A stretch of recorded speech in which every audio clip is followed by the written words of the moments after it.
This is Atomic Shinobi and today I'm going to narrate first part of what if Naruto was experimented on with Madara's cells. If you enjoyed this video, please like, share and subscribe to this channel. Now wasting no more time, let's start the story.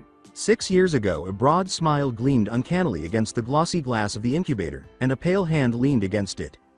While the people were still in mourning, he had taken the initiative to steal the fresh Jinchuriki and take him away to the underground lab after the stupid Yondaime had transferred the demon fox into his child.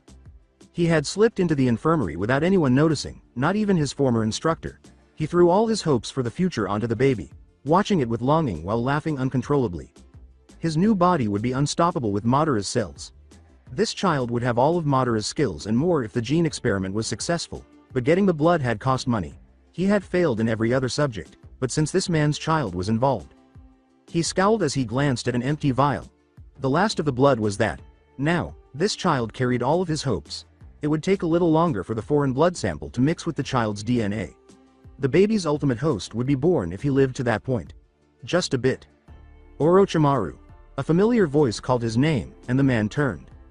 Orochimaru appeared unsurprised. Ah, Sarutobi, sensei? Have you come for the child? On the inside, though, he started yelling at the machine to expedite the process. It's been 5 minutes. I thought that I had banished you those many years ago. How dare you come to this village and start your experiments again? The Yondaime is dead and now you disgrace us with your abduction of his son. I thought that I had raised a strong and righteous shinobi.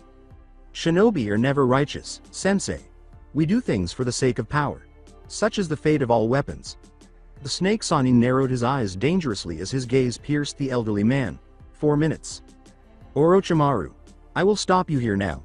4 years ago, I did not have the heart to turn my hand against my own student. But today, you will meet your end. As both men turned to face the container, an abrupt alarm went off. The snake man swore out loud as the baby's vital signs flatlined. He was so near. How I wish the kid had lived a few more minutes, Orochimaru sighed as he watched his old teacher call Emna, concluding that it was futile. He would repeat the experiment using a different host and attempt to obtain the blood sample once more. As much as I would love to stay and kill you, I have other matters to attend to Sarutobi, sensei. A strong gust of wind ripped through the cavern, causing Orochimaru to make some hand seals and take it with him. Sarutobi was about to follow him when he was abruptly stopped by his summon. Wait. Check up on the child. Sarutobi nodded, his fists clenched. His old friend was correct. His personal grudge was subordinated to the boy. He walked to the glass container, drained the odd yellow liquid, and then held the still little child in his arms. He gazed sorrowfully at the helpless child, a few tears trickling from his aged face. They had lost 2 outstanding men today. One had sacrificed his life for the village, and the other had passed away before being given the opportunity. The wise Monkey King Emna bowed his head and sighed. But then a gurgle sounded in the gloomy cavern, and they both turned to stare at the infant. Before sobbing, the infant coughed up a few milliliters of yellow water. He was still alive. Sarutobi wiped away his tears and thanked the heavens. He dismissed the Monkey King and left the cold cavern, nodding to Emna. Today their great hero had fallen, but he had been replaced by an even greater one. Naruto Uzumaki. I'm hoping you'll carry on and even expand upon your father's legacy. Next time, I'll be depending on you. But the baby's eyes snapped open as a sudden pinwheel of black clashed against a crimson background as the wind subsided and the soon-be reinstated third Hokage made his way to his office. Then, before the elderly man could see, it vanished behind the child's large, blue eyes and hid, only to reappear in the years to come.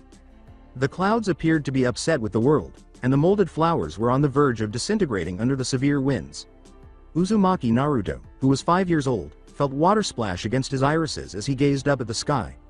He appeared to be crying, but his face did not show the typical puffiness that most people have. With his little hands gripping the muddy dirt, he walked over to the sandbox. He also played.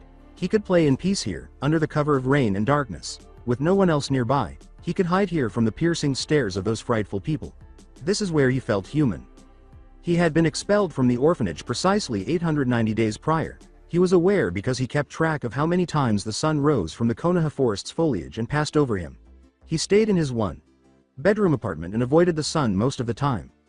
The Hokage occasionally paid them a visit, occasionally even bringing candies and other sweets. But that was all. He was regarded as a sort of demon by everyone else, who feared and mocked him.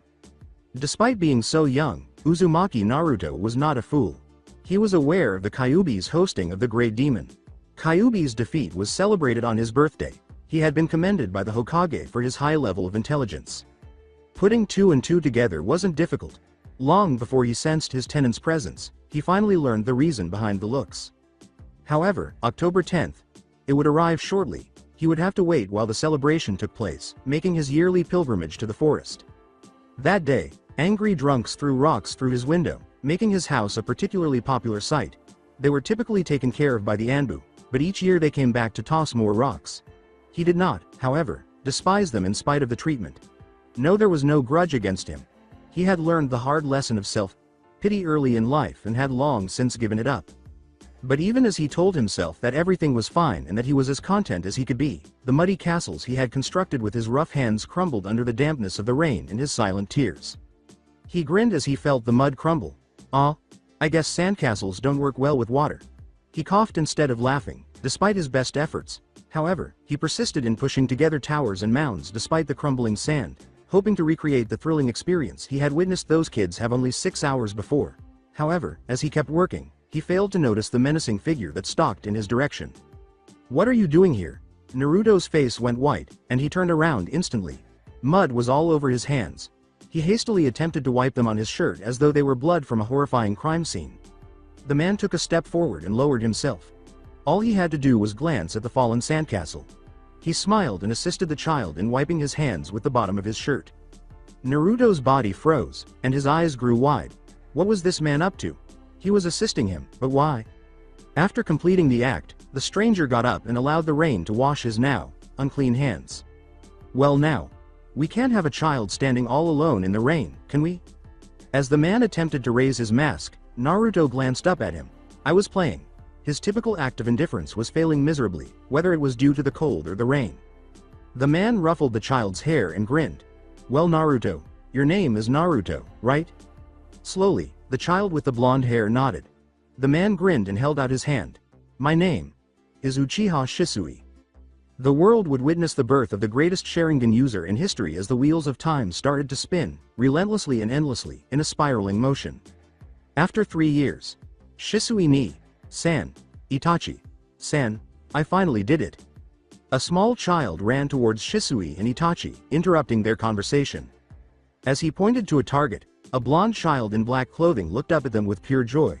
"Look, I can do the technique you guys showed me." Naruto inhaled deeply and channeled his chakra while making hand seals. Kaden. Enden Karyu. The nearby log was burned by a stream of white hot fire that shot out of Naruto's mouth. Shisui reached down and raised Naruto, and Itachi gave a slightly impressed look. "Woo! That was totally awesome Naruto. I couldn't do that until I was 10. You even beat Itachi by 3 months." Naruto scratched his head, blushing. 3 years had passed since he first met Shisui, and he had already gained a great deal of knowledge. Since the Uchiha clan would never permit a stranger to learn their methods, their relationship had to be kept a secret. However, Shisui was surprisingly lenient when it came to Uchiha laws, and his friend Itachi seemed unconcerned about anything. Naruto turned to face Itachi, who was grinning knowingly. The blonde has learned a lot from the Uchiha prodigy ever since he first met Shisui. In fact, he was the one who initially proposed the idea of Naruto's training. Itachi and Shisui had been best friends since childhood, as far as he knew. They were often mistaken for one another because of their nearly identical appearances. With the exception of the odd lines beneath the former's eyes, the solemn Itachi bore a striking resemblance to Shisui. Shisui's hair was also a shade lighter, almost dark blue. Seeing the two argue over who was more attractive was pretty entertaining. However, Naruto was the one who had changed the most out of the three. He had never understood what friendship meant until he met Shisui and Itachi. For him, these final years had been wonderful. The young, blonde youth enjoyed the training and the conversations. In addition, he had extensive taijutsu training and had already learned 9 jutsu. Itachi held up a piece of paper and beckoned Naruto, saying, "Naruto, come here. This is your schedule for the next 2 years. Since I have to start training for Anbu, Shisui will have to look over your training. So we won't see each other anymore." Itachi ruffled Naruto's hair and grinned. "I'll definitely visit. And next time, I'll even bring Sasuke." When Naruto considered the younger Uchiha, he grinned broadly. The 2 times he had met him had been pleasant. Sasuke was a kind and diligent individual. He appeared to be envious of Naruto's bond with his brother, but the two had gotten along well and had even trained together at random. Naturally, he had taken care to conceal his actual strength out of concern for the young Uchiha's feelings. "Oh, but before you go home, Naruto, here, a present from both of us." Naruto was given a long wooden box with the word, "Fire," written on it by Shisui. The cover was securely sealed when he attempted to open it. "It has a blood seal. The gift's a little advanced for you right now, so we made it so that it'll open when you have a certain amount of chakra." With a nod, Naruto thanked the two for the gift. Then Itachi took out an ancient scroll and rummaged through his bag. Out of the corner of Naruto's eye, he saw that Shisui appeared taken aback by its presence. "Itachi, that's..." He was silenced by Itachi's piercing glare as she gave Naruto the scroll. "That scroll is the greatest treasure of the Uchiha. It holds all the secrets of the Sharingan as well as the dark past associated with it. Since you are not of Uchiha blood, you cannot open it. That is why I am entrusting you with it. Make sure that it is never found." Shisui nervously glanced at the scroll, looking troubled. Should the clan members discover that he was in possession of the scroll? With a determined look at the two, Naruto said, "Don't worry. I won't fail you." Itachi smiled, one of his rare grins, and nodded. Itachi got up and gave Naruto a final pat on the head before leaving, saying, "Yes, I know. Shisui, we need to attend the clan meeting." Shisui complained as he slowly got to his feet. However, his face took on a more solemn expression as he approached Naruto and whispered in his ear, "Geez. Those old farts just have to call these random meetings during our vacation.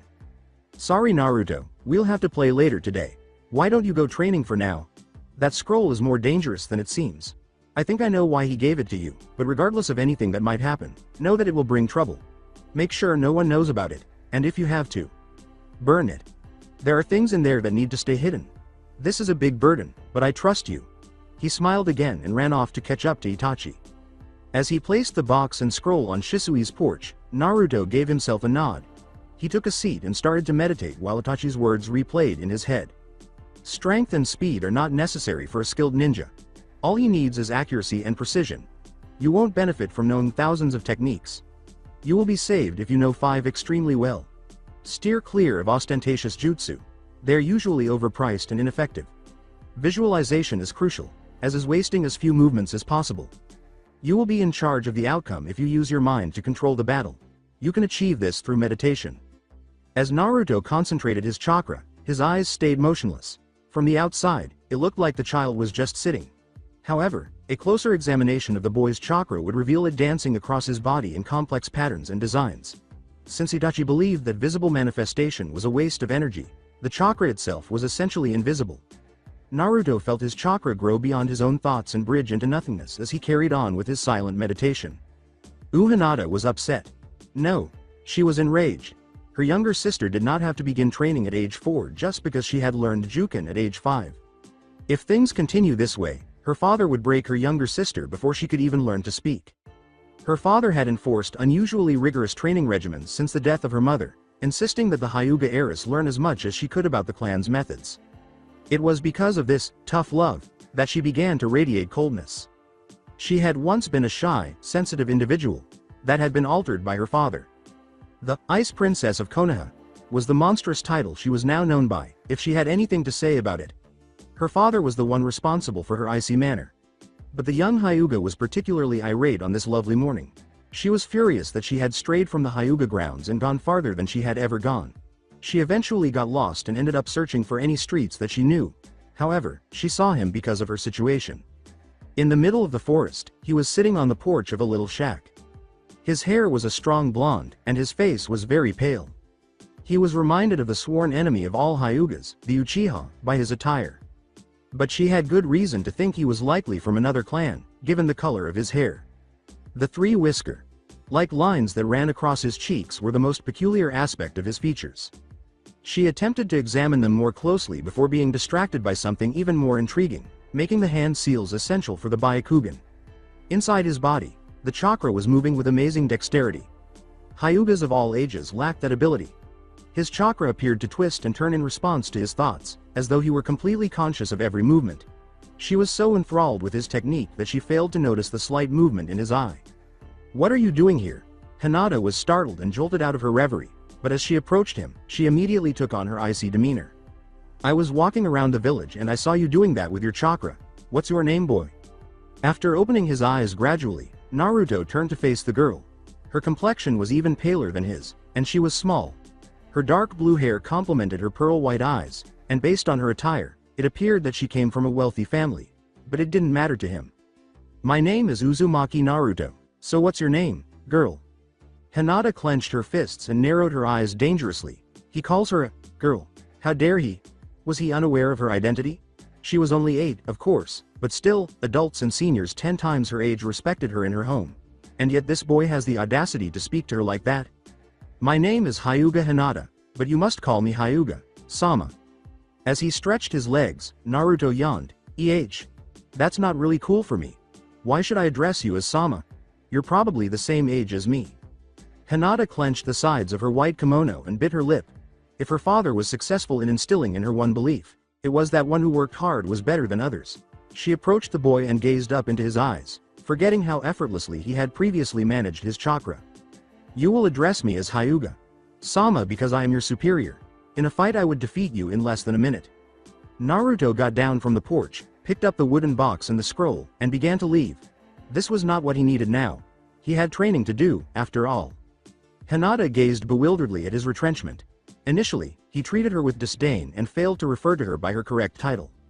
She hardly ever spoke to a commoner, and yet he paid her no attention at all. But more than that, she was shocked at herself for becoming so agitated. She would typically be the one ignoring others. Somehow, though, he just caused her to become uneasy. She called out to her father, feeling that this was a good opportunity to let out some of her anger from her previous encounter with him. "Hey, boy," in mid-step, Naruto halted. "I challenge you to a duel. As a ninja, you'll accept, right?" Naruto took a moment to reflect on his decisions. She appeared to be one of those obstinate people, but he could always ignore her and keep walking. He could fight, win, and knock her down a few pecks, of course, but that wouldn't be cool because he'd lose valuable training time. Shisui Ni-san, however, always advised him to take what he could. Maybe an easier opponent would help him assess his strength after sparring with only Shisui and Itachi. Furthermore, he could tell by the way she carried herself that she had undergone some challenging training. "Okay, I accept your challenge, but let's make some conditions first." Hinata nodded and grinned.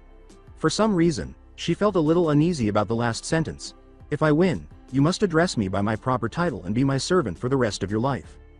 Naruto set down his box and scroll and turned around. Taking off his black jacket, he cracked his neck and threw it at a nearby tree. "Okay. But if I win, you call me by my name. Also, you have to teach me some of your jutsu." After being caught off guard for a few seconds, Hinata nodded. He wasn't going to win anyhow. Anan. Hyuga person could never learn the Juken, even in that case. "I agree." Naruto extended his limbs and nodded. "Why don't you attack me first? I've had little practice going on the defensive, so it'll be a good experience for me." As Hinata pushed chakra in the direction of her hands, her eye twitched. She led with her right and sprinted ahead, waiting for the impact. It never materialized. The boy had a surprising amount of agility. She then jerked her left hand back and struck again, but none of them struck. "Your footing's a little slow. So even though your hands are fast, your lower body can't keep up, so you end up lagging a little." Just as Hinata was about to respond, she remembered that her father had always said that to her. She charged again, even more furious, her arms trailing behind her feet. She knew she had won the moment her hands struck something soft. The enemy would be rendered immobile and unable to move once Juken made contact. "You should have done a follow-up attack." When the boy took Hinata's outstretched hand and smiled, her eyes widened. The boy appeared completely unharmed. She tried to pull her hand back, but as his hold tightened, she winced. "Another mistake I saw was that you tend to get overconfident. In a real battle, one attack isn't going to finish anyone. Plus, you never know what advantages your opponent might have. For instance, I can control the chakra in my body to reflect any attacks you do. Also, another disadvantage you have is that when you attack, chakra leaks from your hand. By concentrating harder, you should be able to keep all of that chakra inside your pathways and give a stronger attack." When Hinata saw that he was correct, she ceased to struggle. He had identified one of Juken's biggest flaws, despite her blustering pride. But it wasn't for nothing that she was the Hyuga heiress. He was momentarily caught off guard as she released a wave of chakra through her pores. She jumped back, free now, and pressed the Byakugan. She wouldn't lose. Her eyes widened and took on an odd hue, which Naruto observed with interest. He had a suspicion that she had some tricks up her sleeve, but she was undoubtedly good for her age. However, he did as well. He swiftly made hand seals to stop her from doing whatever she was going to do. Kaden. Jutsu Housenka. Hinata watched 9 fireballs strike the ground and sprang away. It was an impressive attack, she had to admit, despite the adrenaline rush. However, she didn't have much time to think because her Byakugan detected a hazy movement to her left. He moves quickly. Kaden. Jutsu no Goukakyu. She was directly in the path of a gigantic fireball. She rolled to her left, though, as her Byakugan caught it in time. She charged forward, launching a barrage of blows that made him leap back. She seized the opportunity to leap up after him and assault his leg. She was delighted to see that it had made contact because he appeared to land awkwardly. But she was far from finished. She charged forward, dove to the ground, and attacked the tenketsu points on his left leg with her right hand. He wouldn't be able to move so fast at last. Naruto's legs shook from strain, and he swore. He was still learning how to control the chakras close to his legs. It was the most difficult area to defend against attacks focused on chakras. He could hardly do more than a light jog as he was now. However, he didn't require his legs for this particular match. His arms pushed off as he started a series of handsprings, flinging himself headfirst to the ground. If his arms were strong, he could use momentum without using his legs. As this spinning wheel of black and yellow flies approached her, Hinata stood back, perplexed by his movement. She just dodged, unsure of how to respond. However, he stopped turning in midair and started another round of hand seals, as if he had expected this. Bunshin Kage no Jutsu. In midair, a clone appeared and seized Naruto. Then, swinging with all its strength, it threw the boy at the girl and threw itself away. Naruto's body froze as he raced through the air. When Naruto saw his opportunity, he swung around and seized her shoulder, sending them both tumbling to the ground. Without hesitation, he seized her left arm and secured it behind her back. I guess I win since you can't really do anything. Hinata tried to free her arm, gritting her teeth in agony. She tried to swipe him a couple times without success, then sighed and put her head down on the ground. Although it was embarrassing. Okay, I give up. You win. Naruto's eyebrow went up. Naruto. Grinning, the blonde boy released her and got to his feet. Hinata stretched her arm painfully and then scowled. I don't get how I lost. Father made me work so hard and yet you beat me so easily. As he made his way to his belongings, Naruto patted some dirt off his trousers. You don't get it, do you? You're limited by your style. In the end, the only thing you could do was attack me with your chakra strikes.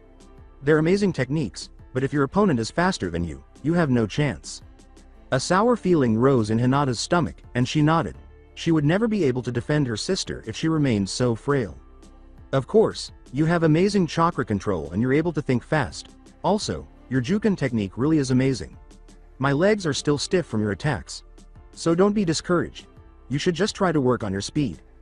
The earlier compliment caused her cheeks to flush slightly, so she quickly turned her face and said, "Oh, thanks. I guess." She hardly ever received helpful criticism. I'll try to work on my speed. Good. Naruto started to turn to leave, but he paused as though recalling something. That's right. The conditions for my winning was that you'd teach me some techniques. Hinata paused, giving it careful thought, but I don't know any techniques besides the Byakugan and Juken. After giving it some thought, Naruto grinned. Then you can teach me Juken. When Hinata considered the idea, she scoffed. There's no way someone without the Byakugan can learn Juken. We won't know unless we try, right?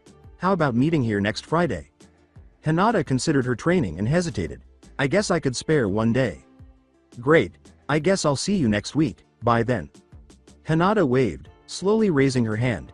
Notwithstanding the ordeal she had endured with her father, it had undoubtedly been an interesting morning. However, it might have been a boon. She noticed the black jacket that the boy had thrown earlier hanging from a tree. She accepted it, shook her head, and resolved to present it to him when they next met. Oh no, I'm still not sure. I ought to have inquired about directions. Hinata, a sigh of relief buried deep in her throat, walked toward the complex. She had finally located the Hyuga district after spending hours asking around and exploring the area. She entered the well-known giant gates and was immediately surrounded by a number of branch members. Hyuga. Sama. Where were you? Why are your clothes so dirty? Haishi. Sama is incredibly mad. Hinata turned to them and complained. She ignored the rest of their cries and went into her room, closing the door behind her. Out. None of your business. And I don't care. To her surprise, though, her sister was waiting on her bed. Oni. Sama. With a smile, Hinata removed her filthy kimono and put it in a basket. I was out training. Sorry for leaving you behind, Hanabi. Chan. Before noticing the black jacket, Hanabi gave a nod. She tilted her head and peered up doubtfully. Jacket. After blushing slightly, Hinata threw it onto the bed. She sighed and ducked into the shower, saying, "It's from a friend. It had been a fascinating day." Ooh, as he completed his final squat, Naruto dabbed at his perspiration. He tried to nail his hand seals down to a second, practicing their speed while reveling in the sensation. Alright.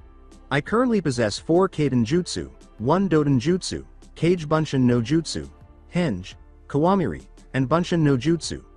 According to Shisui ni.san, my speed was my strongest suit and my taijutsu was good. Additionally, I have a fair amount of combat expertise and have learned a lot of techniques with the Chikudo. And then Genjutsu. Although I only know one technique, Itachi.san promised to teach me more in the future. He saw that there was a full moon today when he looked up at the sky. The moon reminded him of the girl he had met earlier, and it was unusually large and white. He had been quite chatty with her, even though he was alone with Shisui and Itachi. In the back of his mind, he considered how they would reunite the following week. Although he was certain that Juken would be challenging, he believed that having a teacher other than Itachi would be beneficial. In addition, he had discovered that it was beneficial to specialize while keeping an open mind about alternative methods. After a little more handseal practice, he shook out his arms, satisfied with the speed. He would spar Itachi and Shisui on Saturday, also known as Hell Day, which was tomorrow. Even though he always ended up with a broken bone or two, the fox usually made it better by the following day. However, that didn't mean it wasn't painful. Wincing, he walked back to the apartment after doing a cool down stretch. Shisui ni Chan and Itachi.san most likely had already left for home because it was already late. 7 miles from the home of the Uchiha clan, down at the forest stream. What's the deal, Itachi? It's Naruto's birthday and we haven't given him a proper celebration yet. Itachi turned on his Sharingan after glancing at the water. Shisui, do you know the history of the Sharingan? Shisui glanced at his friend and nodded. He was taken aback by the shift in subject, but he responded. Yeah. It was in the scroll that you gave Naruto. Why did you give it to him anyway? It'll only bring trouble for him. Itachi closed his eyes and nodded. It was for the sake of his survival. There is no one more suited to carry that scroll than that child. He asked slowly, and Shisui gave him a wary look. What do you mean? Gazing up at the full moon, Itachi let out a sigh. That boy has something akin to the Sharingan. Shisui approached the water and nodded. Yeah, I know. You haven't been the only one training him. I didn't think that you knew though. Is that why you gave him the scroll? Would it really matter though, since he's not of Uchiha descent? Itachi gave a nod. Shisui, do you remember reading about the Mangekyo Sharingan? Yeah. It was supposed to be the first Sharingan, called the Evil Windmill, and was made by Uchiha Madara. Only a select few can activate it. There are 6 methods for activation, the fastest yet most difficult process being killing your best friend. The symptoms of Sharingan users capable of gaining the Mangekyo are horrific nightmares, deteriorating eyesight, and strong bursts of killing intent that. Shisui stopped when he saw Itachi's red eyes fixed on him. After a few seconds of hesitation, he let out a sigh. Oh. I had a feeling that you would try this. Itachi kept staring at Shisui with an expressionless expression. You suspected me? Shisui grinned while brushing his bangs out of his hair. Of course. I was always the smarter one. And my eyes are better than yours. Itachi took out a kunai and grinned. Then you won't blame me for doing this. You've had ample time for preparation. Shisui turned on his Sharingan and nodded. Ever since I met you, I knew that you were going to surpass any other Uchiha and achieve the impossible. I became your friend in hopes of changing you, but it seems as though I was too late. You were corrupted from the start. I'm sorry that it became like this. I really did care about our friendship. As for Naruto, I thank you for helping me take care of him. Itachi gave a serious nod. The only reason why this will work is because you have become my best friend. I truly do acknowledge you as a talented shinobi and a dependable person. Shisui pulled out a kunai and let it shine gloriously in the moonlight. If it is our destiny to fight, then I will fight. I have no delusions about who's stronger, but I guarantee you that I will not make it easy. Shisui ran to his friend and threw his kunai. That night, 2 friends got into a fight under the moon's sorrowful gaze. And as one walked away with red eyes, never to be the same again, blood poured from the other. As he slid away on all fours, Naruto gasped and slowed his pace by digging his fingers into the ground. 2 ribs had been successfully broken in that most recent, particularly vicious attack. Naruto pulled out his Chikudo and hurried Itachi after sensing that the Kyuubi had already begun to mend the bones. With a speed that nearly took the Sharingan user by surprise, Naruto vanished and then reappeared in Itachi's blind spot, poised to use his sword to deliver a devastating blow. However, it was all for nothing because Itachi blindly grabbed Naruto's sword hand. Your legs go faster than your arms. Basically, you have lag time. You should know better than to come at me with anything less than perfection.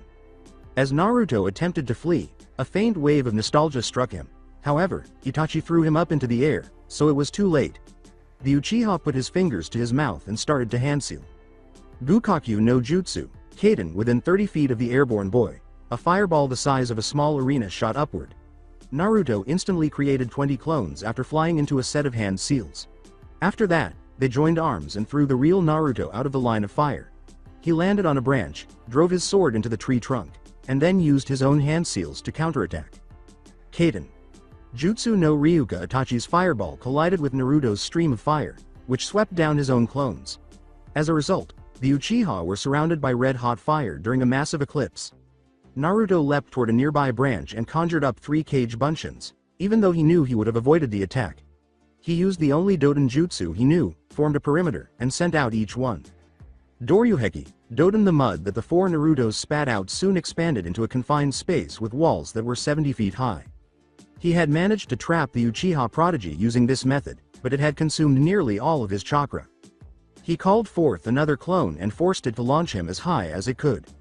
Then, in midair, he called forth another one, which caused him to be thrown even higher. He did this 6 times before he eventually made it to the top of the wall. Naruto grinned, knowing that Itachi would be unable to get away because he had used a unique trick to create the walls. You couldn't climb the walls with chakra because he woven his chakra into certain patterns that prevented any chakra contact with the wall. Naruto was preparing to use his most powerful fire technique in the cubicle after creating a series of hand seals when he felt a powerful burst of killing intent leaking down from the bottom of the man-made building. It was all over in a flash. Suddenly a huge black flame erupted from the center, shattering the walls into a million pieces. Naruto watched in disbelief as his nearly impenetrable wall collapsed into nothingness. It just turned into piles of sand and dirt, unable to stand on its own without the help of his chakra. He felt pain as a sudden shadow flew up towards him while he was looking down in slow motion. He felt Itachi twist the kunai inside his stomach before letting him fall, and his eyes widened as he looked down. But all of a sudden, Naruto sensed a wind slowing his descent. He looked up to see Itachi floating down similarly. He shuddered, knowing that even Kyuubi's chakra would not have been able to save him from the fall if Itachi hadn't used the Fuden Jutsu at that precise moment. Naruto felt his feet touch the floor and slowly rose, despite the wound in his stomach. He moaned as he removed his shirt and walked over to Itachi. Itachi-san. You're so strict today, you never stabbed me before. Itachi's lips quivered slightly and he closed his eyes. Then, as a steely gaze crossed his features, the man opened his eyes and began to breathe slowly. You did well today, Naruto. I am sorry for going too far, but it was for your own good. Naruto sat on the floor and spat out some blood. I don't think I'll ever get used to being stabbed. Itachi took a seat on the forest floor and grinned. Don't worry, you are strong for a ninja. I am sure that one day, no pain will ever hurt you. Naruto stood up, his eyes brightening. Naruto swore and collapsed back onto his butt. Real. OWWW, he said. Maybe I should take it easy for a while. But thanks for the compliment, Itachi-san. It was only because of you and Shisui ni-san that I was able to come so far. Itachi felt a tiny stab of guilt rise in his stomach and nodded. However, he swiftly removed it as he reverted to his indifferent demeanor. Nay. Where's Shisui ni-san again? Itachi answered easily and swiftly. He said that he had a mission. He told you to keep training and stay out of trouble. Naruto lay on the ground and nodded.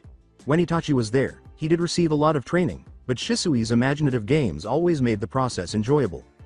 They once engaged in combat while standing solely on their hands. He remembered Shisui using his feet to choke Itachi, and he smiled at the memory. There had been good times for him, and he hoped they would last forever. As long as he had Shisui and Itachi, even if the village never accepted him, everything would be all right. Naruto felt his wound close and turned to face Itachi, sighing. Itachi-san? Itachi raised an eyebrow and turned his head. How did you do that one technique? The one with the black fire, I mean. I never knew that such a strong flame existed. Itachi shrugged and shook his head. It was by instinct. I recently gained an Acid. It seems as though that technique was one of the benefits. But your attack was also well planned and carried out. In another scenario, you might have actually ended up disabling me. Naruto scratched his head, blushing. Oh. You're making fun of me. There's no way I could match you guys yet. You guys are the strongest ninja ever. Itachi muttered to himself, grinning at the naive remark. Yes, sometimes it is a curse. However, Naruto was distracted by a butterfly and failed to notice the teen's remarks. Naruto laughed as he leapt to his feet, forgetting his wound and running in its direction. Itachi sighed and simply shook his head. Naruto was still a kid despite his strength. To transform him into the shinobi he wanted to confront, more would be required. As he involuntarily triggered his Sharingan, a sinister thought burst into his consciousness. It would require something. Awesome. Itachi rubbed his temples and shook his head abruptly. One day he would draw a line. The child would never be intentionally harmed by him.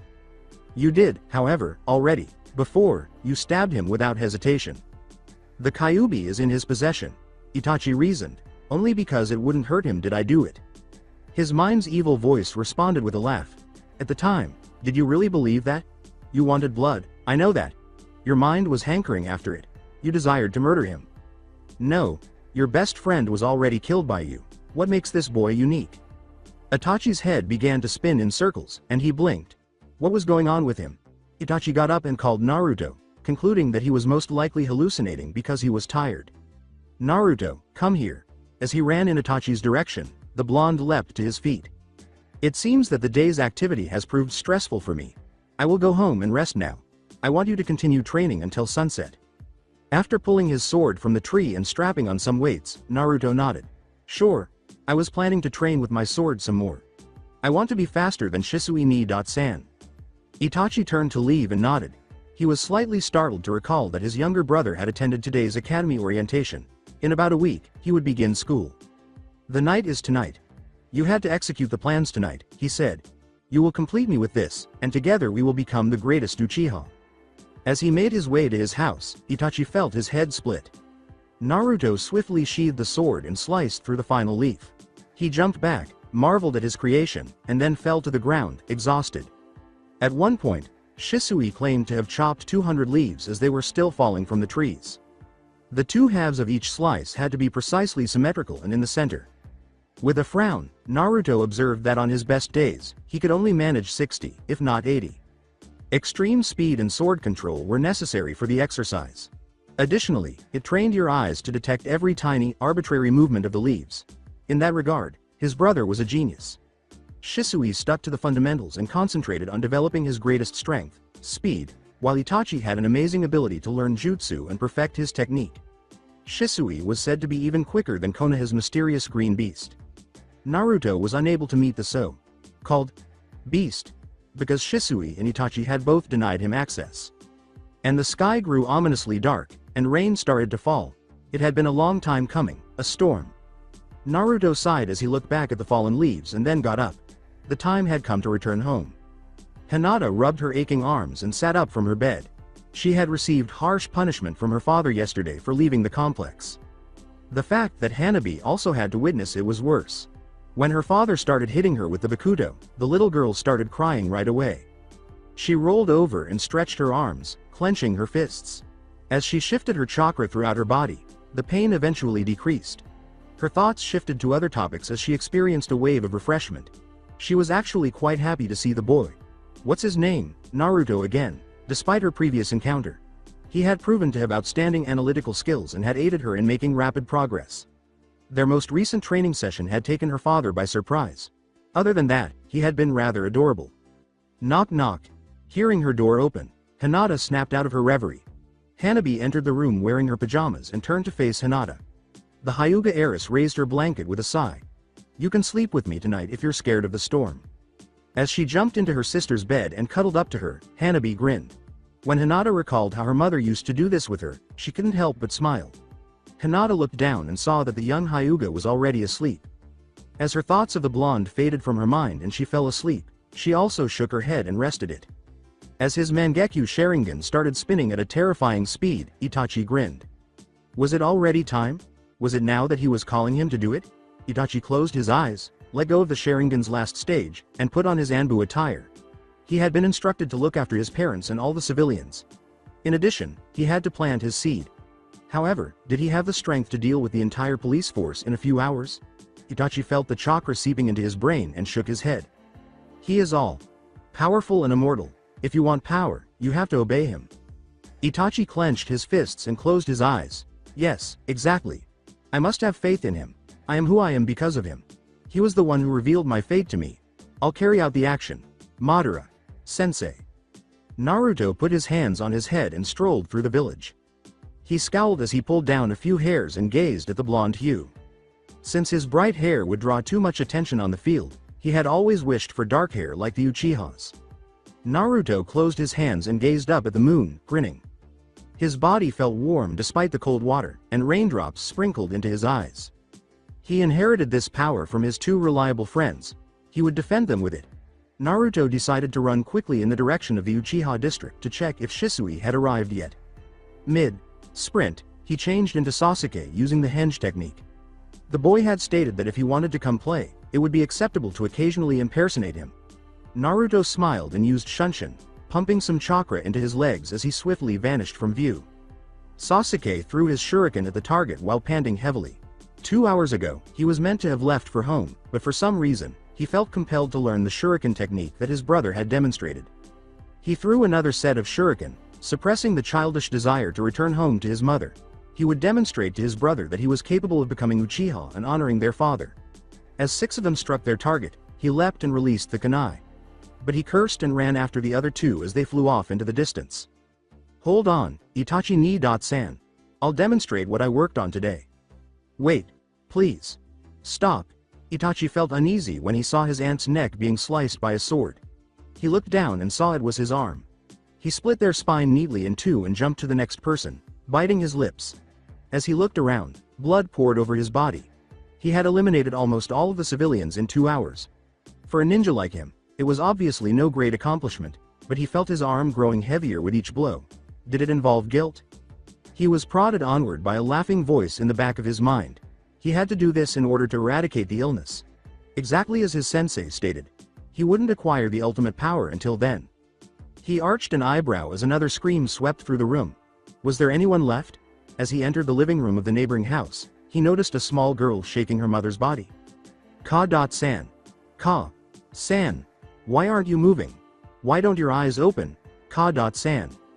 Itachi stepped forward and watched with a fixed expression. At last, the young girl noticed him and let out a hysterical cry. Please. My mom isn't waking up, can you help? As another shower came down, her voice was muffled. Itachi left the house with his Mangekyo Sharingan spinning ferociously, clutching his sword arm. He leapt to the top of a nearby pole and peered over the Uchiha village. Now, all that remained of this great village was deteriorated power. Since Madara had vanished, the Uchiha's actual power had diminished. However, he would restore that authority. His eyes suddenly focused on someone, though, and Itachi felt a familiar sensation. No, that chakra belonged to his brother. Itachi's eyes widened, and his heart pounded when he realized Naruto would soon witness the destruction he had caused. Just as he was about to reflexively jump down to stop him, that odd voice resurfaced in his mind. What are you doing? What makes such a boy important to you? He is nothing more than a tool. Itachi relaxed his shoulders and clenched his fists. For now, he had other things to do. The trap had to be set by him. The trap for his light of the future.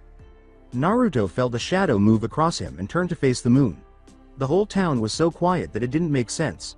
Furthermore, just a few seconds before, he was positive that someone was standing on that pole. Naruto rubbed his eyes, turned, and went on down the street. His eyes widened as he stopped, seeing red. What on earth is happening? Genjutsu. He rushed to the closest individual and knelt down, his hands brushing against the man's bleeding neck. Kai. It didn't help. There was no genjutsu here. This was actually done by a sick person. Naruto closed his eyes and cursed while sprinting to Shisui's house. Naruto leapt over the house's gate and flung open the door, hoping his brother was still on his mission. But what he saw was certainly not what he had anticipated. On one tatami mat, a man with long black hair was sitting cross-legged, as though he didn't belong in the world. His white kimono was immaculate. Naruto pulled out a kunai and squinted his eyes. Hey. Who are you, and where's Shisui ni-san? The man narrowed his eyes and rose slowly to his feet. I thought I told that kid to finish off the civilians. The man paused when he saw Naruto's facial whisker marks and looked down. Ah. So it's you. As his perspiration dropped to the ground, Naruto reached behind him for his Chikudo. This individual. He knew, somehow, that he was incredibly strong. Something about him seemed strange. It might have been his scent. Unexpectedly, he smelled strongly of blood. You were the one who did this. With his Chikudo fully extended, Naruto released a surge of chakra that swept across Shisui's house. What did you do to Shisui ni-san? The man moved forward, laughing. Do you want to see, young one, just what happened to your friend? As he observed the man's movements, Naruto said nothing. Naruto looked into the man's eyes with a dreadful curiosity and said, well then, let me show you. Even though the Tomo were connected and empty, a strange Sharingan appeared inside the man's eyes. Indeed, it appeared as though two Sharingans had been obtained and positioned on top of one another.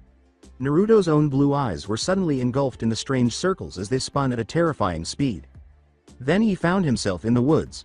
Where am I? As he gestured down toward a river, the man beside him materialized. You are in the past. You wanted to see what happened to Shisui, didn't you? Naruto looked over the hedge and gave a stupid nod. This whole act seemed so real, but he didn't buy it. Better than the genjutsu Itachi had frequently used on him. He was shocked to see Shisui and Itachi conversing a few meters below them. Something to do with Mangekyo or the Sharingan. He moved forward and heard what they had to say as an odd sensation of unease started to rise in his stomach. Ah. I had a feeling that you would try this. What should you try? Naruto glanced at both of them. You suspected me? Of course. I was always the smarter one, and my eyes are better than yours. A sick feeling crept up Naruto's spine as he listened. Only when things got really bad did Shisui crack jokes. Itachi took out a kunai and grinned. Then you won't blame me for doing this. You've had ample time for preparation. Shisui turned on his Sharingan and nodded. Ever since I met you, I knew that you were going to surpass any other Uchiha and achieve the impossible. I became your friend in hopes of changing you, but it seems as though I was too late. You were corrupted from the start. I'm sorry that it became like this. I really did care about our friendship. As for Naruto, I thank you for helping me take care of him. Itachi gave a serious nod. The only reason why this will work is because you have become my best friend. I truly do acknowledge you as a talented shinobi and a dependable person. Shisui pulled out a kunai and let it shine gloriously in the moonlight. If it is our destiny to fight, then I will fight. I have no delusions about who's stronger, but I guarantee you that I will not make it easy. As he ran in their direction, Naruto shook his head. Wait, Shisui ni-san. Itachi-san, please don't fight. But then, as if he were a translucent entity, a kunai went right through him, and Naruto realized in horror. He turned to watch Itachi point his hand palm down toward the floor. Shisui, this is the gift I earned for entering the Anbu. I was able to see the famous copy Nin Kakashi's original technique, Raikiri. A loud screech echoed through the area, and Itachi was surrounded by a giant blazing blue flash. All went dark as Itachi suddenly flew in Shisui's direction. Naruto looked around and rubbed his eyes. What was Shisui's fate? What was Itachi up to? In a panic, Naruto dropped to his knees and used his hands to scan the ground. Something touched his pale hands, a moist texture, and he clenched it. Light suddenly came back to him when he noticed Itachi standing over him and Naruto's hand resting on the sides of a huge hole in Shisui's chest. As a black flame appeared in Itachi's hand and then vanished, Naruto's eyes widened in shock. The Uchiha turned around and departed, leaving Naruto and his deceased brother by themselves. Shisui. Aniki. Hang on, don't die. As Naruto persisted in shouting at Shisui's lifeless face, Madara observed in silence. Shisui. Naruto grabbed his head and looked around, his eyes going crazy. Naruto turned around and screamed at the man, no. This isn't real. Itachi-san would never do that. Shisui can't die. It's impossible. It's all a trick, a dream, a genjutsu. Stop this. This isn't real. This is genjutsu. Madara looked amusedly at the boy and grinned. Yes, you are correct. This is genjutsu. But this did happen in the past. One of the abilities of the Mangekyo Sharingan is that I can look into anyone's past as long as I make eye contact with them. Naruto gazed at Shisui's body and shook his head. No, you're lying. The world started to bend back toward Shisui's house, and Madara grinned. Believe what you want, demon. But why not ask the killer himself? It seems he's come to join us. Behind him, Naruto sensed a familiar presence and froze. Hello Naruto-kun. I see you found out the truth. Naruto turned slowly when he noticed Itachi's uninterested expression. Naruto muttered weakly, his voice hoarse as he saw his bloody blade. It was true. Itachi walked past Naruto to Madara without bothering to respond. I've just finished off the last Uchiha. Save my brother. He should be experiencing the effects of my Tsukiyomi right now. I made sure to make the adequate preparations. Madara grinned. Good, good. With this, you shall become my successor. After we finish off this demon, let us leave. I do not want my presence to be known to Konoha yet. Itachi pulled out a kunai and nodded, but when he saw Naruto's trembling form, he stopped. Itachi-san, I asked you a question. Itachi listened with a frown. With his fists clenched tightly at his sides, Naruto's face was dejected as he asked, what I saw just now. Shisui's death.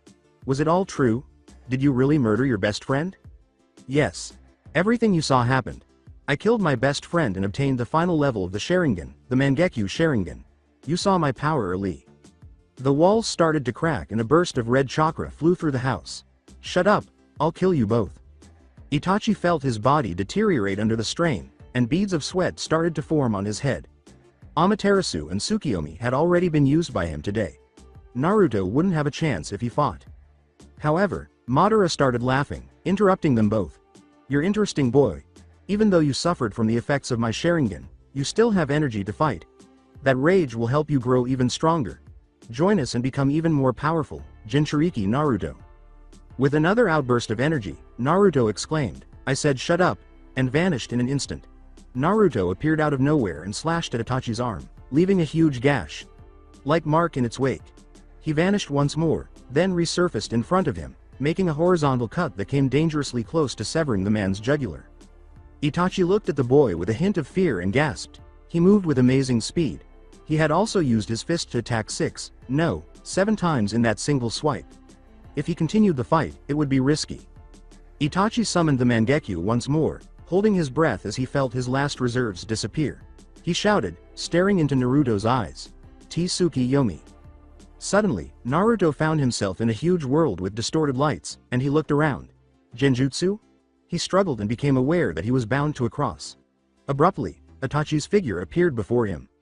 This is my world, Tsukiyomi. From now, until 72 hours later, you will have this katana run through your body. Itachi was about to strike after drawing his sword back when he discovered that he was immobile. He was shocked when Naruto appeared in front of him and his arms were abruptly bound to a wooden cross. What? How are you? Naruto's eyes were bright in the discolored light as he looked up at Itachi. How can you have? The Mangekyo. Madara observed the boy's mental struggle with curiosity. Under Tsukiyomi, victims consistently appeared to enter a catatonic state. Their frozen faces were actually pretty funny. They would eventually return, and the boy would retreat into the recesses of his thoughts. But before long, something went wrong. Madara's eyes grew wide as the boy started to exude red chakra. The chakra was gradually becoming darker, going from deep crimson to black, which shocked him the most. Chakra in black. Such a thing does not exist. The god Izanami, who created Amaterasu, Susanoo, and Tsukiyomi, was said to have had black chakra out of all the chakra colors. Is this the fabled?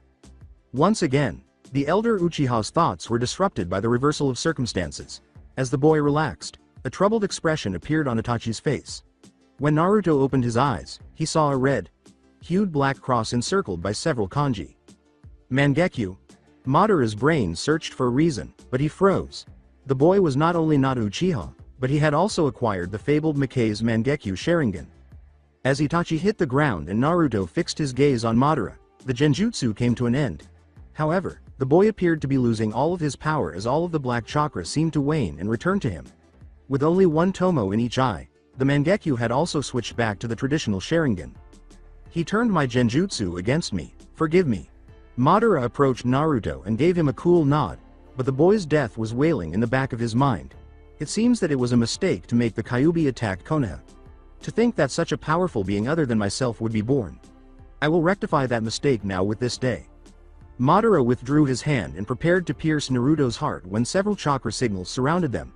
Glancing around, Madara walked back to Itachi, muttering a silent curse. Secrecy is our top priority right now, we must leave quickly. Itachi hesitated a little before he asked, glancing at Naruto, and I mean, the boy? Madara supported Itachi with a sly smile. Madara grinned as she turned to face Naruto, saying, "We will let him take the blame for our deed today." As 3 Konoha nins broke into the building, Madara and Itachi quickly vanished while making foreign hand seals. "It will be interesting to see how you grow. I will be watching and studying you in the future." Halt. Who are you? Naruto's Sharingan glittered faintly in the light as he turned slowly. "Oh my god. It's the demon. He has the Sharingan, he must have killed the Uchiha." As Naruto tried to make sense of what they were saying, he felt his body losing energy. He felt so exhausted for some reason. He simply desired to sleep in. "He's weak. Kill the demon now. We will take revenge for the Konoha police force." As 3 shadows drew closer and closer, Naruto fought to remain conscious. A kunai was about to cut his neck when a savage voice snarled from the back of his mind. "Brat, what are you doing? Go now, I'm going to kill you." Naruto's head jerked up as his eyes caught the ANBU's slow motion movements. His face was expressionless, and his eyes, which had been replaced by black crosses, glowed a manic red. Manage OU. As they anxiously awaited the return of their fellows, 30 Anbu stood outside the residence of Uchiha Shisui. They hoped the murderer and perpetrator were still there because they had felt a lot of chakra activity from this area. They fidgeted as they heard shouting coming from inside the cabin. "Captain." A younger recruit stepped forward, and the Anbu captain glanced at him. "Those 3 will be okay, right?" The captain glanced at the house and nodded. "Those men are some of my strongest ninja. All of them are highly skilled. Nothing short of a demon will ever bring them." Boom. The captain's mouth dropped open and his eyes grew wide as he paused in the middle of his statement. Suddenly, a huge whirlpool of black flames erupted throughout the entire house. He would have assumed it was more of a tornado than a fire if he hadn't felt the extreme heat. It was similar to witnessing Kami's whole wrath erupt on a single piece of land. "CA. Captain. There's someone walking out of that thing." A tiny figure emerged from the flames, and the captain narrowed his eyes. "Impossible. It's the Kyuubi container." As they swallowed nervously, the Anbu all pulled out their swords. One of them leapt in the direction of the child and let out a sudden cry. The captain yelled, "Wait," but it was too late. Naruto vanished from view as soon as the man got close, and behind him, a whole line of Anbu was sliced to pieces. The boy's gentle words were audible to the Anbu captain despite the roaring fire. "Don't get in my way. I'm going to find them." The boy's expression was emotionless and utterly blank. The man, who had fought for years, still shivered. Black flame and chakra partially obscured his pale face. He appeared translucent due to the stark contrast, particularly in the intense moonlight. However, those eyes. Those red eyes appeared to be omniscient, all-powerful, and almost cursed. He appeared out of place there, like a ghost, like some spectral creature from the highest heavens, or the lowest depths of hell. Before vanishing into the darkness, Naruto turned his head and briefly made eye contact with the captain. As they thanked Kami for saving their lives, the 10 Anbu close to the captain just watched him go. "Captain." Breathing heavily, the young Anbu from earlier ran up to him. "We tried all the water and earth jutsu we had, but the fire won't go out.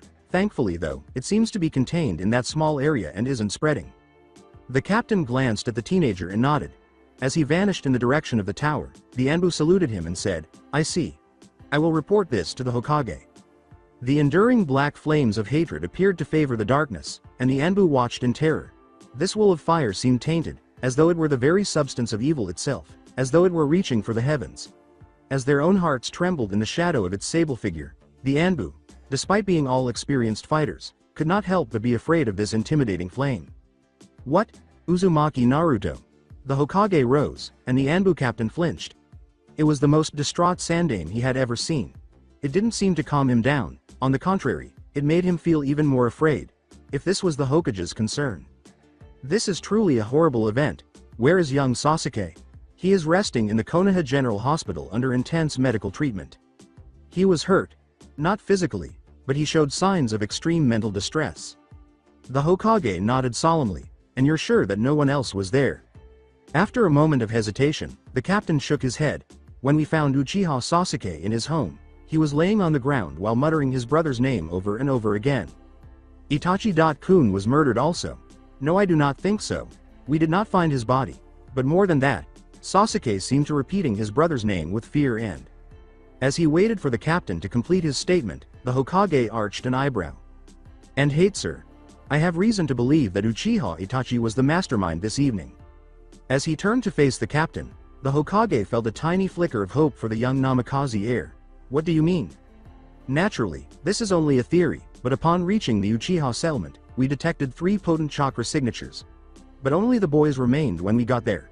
The boy killed my men, so he was a murderer, but there was a sour sadness in his eyes. You wouldn't see it on the face of a mass murderer. There's more to this than meets the eye, in my opinion. The Hokage rubbed his temples and sighed solemnly. I wish I could believe you, Tenzo, but right now I am powerless. It is still true that Uzumaki Naruto has a dangerous ability and killed 23 men. I'll attempt to get Jiraiya to work on the fire. However, I do not currently believe that the village will be in immediate danger. How is the boy doing? Thank you for your report, Tenzo. Get some well-earned rest. The Hokage took out a piece of paper and started writing. Please put this in the bingo book. Tenzo accepted the paper and nodded. He got up, left the Hokage to his sorrow, and left the office. As the rain started to fall, the elderly man looked outside and sobbed, saying, Naruto. This is my fault. Your present, the eternal black flame, shall be my constant reminder. I wish you luck in the outside world, Namikaze Naruto. Kakashi. Did you see this? When Kakashi saw Asuma storm into his apartment, he looked up from his book. What are you talking about? There's a new addition to the bingo book. Kakashi returned to his book and waved him away. Oh, is that all? There are additions being made every day. This one is only 8 years old. As he approached Asuma, Kakashi set down his book. Now that is interesting. Zabuza. Sama. Please come here. Zabuza approached his youthful apprentice. What are you looking at? It seems Konoha has sent Kiri information regarding a new SS class ninja in the bingo book. SS class. You don't see that every day. Glancing at the photo, Haku grinned. Hey, he's even younger than me. As he read the boy's name, Zabuza grinned. Interesting. Bounty of 10 million yen. Kabuto quietly walked through the door and into his master's room. Orochimaru had a peculiar smile on his face as he sat down by his window and gazed out into the rain. Orochimaru. Sama. Ah, Kabuto, it worked, it worked. Kabuto readjusted his glasses and scowled. What worked, Orochimaru? Sama. Orochimaru grinned and threw a small booklet at him while he turned back to face the rain. My ultimate experiment. As Kabuto gazed at the photo, his eyes grew wide. This is Uzumaki Naruto of the Jagan. Special features: black chakra and an unknown Sharingan. Considered lethal and highly dangerous. SS rank criminal of Konoha, to be killed on sight. Responsible for the entire massacre of the Uchiha family. Kakashi shook his head incredulously and closed the book. What is this world coming to? Naruto's eyes peered through the snow and over the hills.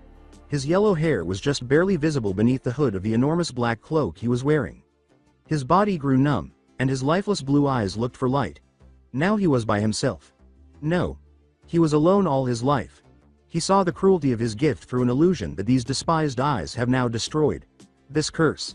This strength. Feeling his final connection to Konoha sever under the force of the wind, he trudged through the snow and entered Kiri. Madara or Itachi. It no longer mattered. He would discover the truth on his own. Through these malevolent eyes. A week following the massacre in Uchiha. The night in Konoha was pleasant and quiet. Things had calmed down, even though the village was overshadowed by a tall pillar of black fire. The village's ninja were already getting used to the absence of the Uchiha police force, and the Hokage was going about his daily business. Yes, a ninja village had to be flexible during turbulent times. The peaceful calm that had descended upon the Hokage's office that evening would soon be disturbed, though, as an urgent messenger entered the building with the force of a tempest. The Chunin messenger clutched the side of his ribs with one hand while panting heavily and exclaiming, Hokage. Sama. Uchiha Sasuke has started to show signs of consciousness. As he pushed everything aside and started walking in the direction of the hospital, the Hokage's head shot up from his work. Direct me towards young Sasuke's room. The messenger glanced foolishly at the Hokage, then hurried forward to lead the way, surprised at how quickly the venerable old leader had responded. Hi. After spending so much time in an atrophic state, Sasuke's muscles screamed, and he jerked out of bed. He opened his eyes wide and saw a number of hazy figures standing before him. His retinas finally adjusted to the light, and he closed his eyes and focused before opening them again. He was surprised to see the Hokage and a number of ninja in front of him. He expected his brother to be among the crowd as he looked around, an irrational thought that was probably the result of just regaining consciousness, but he soon realized how foolish that was. The Hokage cleared his throat before speaking. Sasuke-kun, Do you remember anything that happened? Sasuke gazed out the window, apparently ignoring the man's question. Night had already fallen. He spoke softly, his gaze fixed on an old, rusty lamppost outside his window. How long was I out for, Hokage-sama? The Hokage reclined in his seat. 7 days. Sasuke's muscles groaned in protest, and he whipped his head in his direction. 7 days? Did you catch him? Did you kill him yet? Every ninja in the room, including the Hokage, tensed as they gave him a wary look. Exactly. Who are you referring to? The Hokage paused, his voice growing softer as he began to lose courage. Are you talking about Naruto?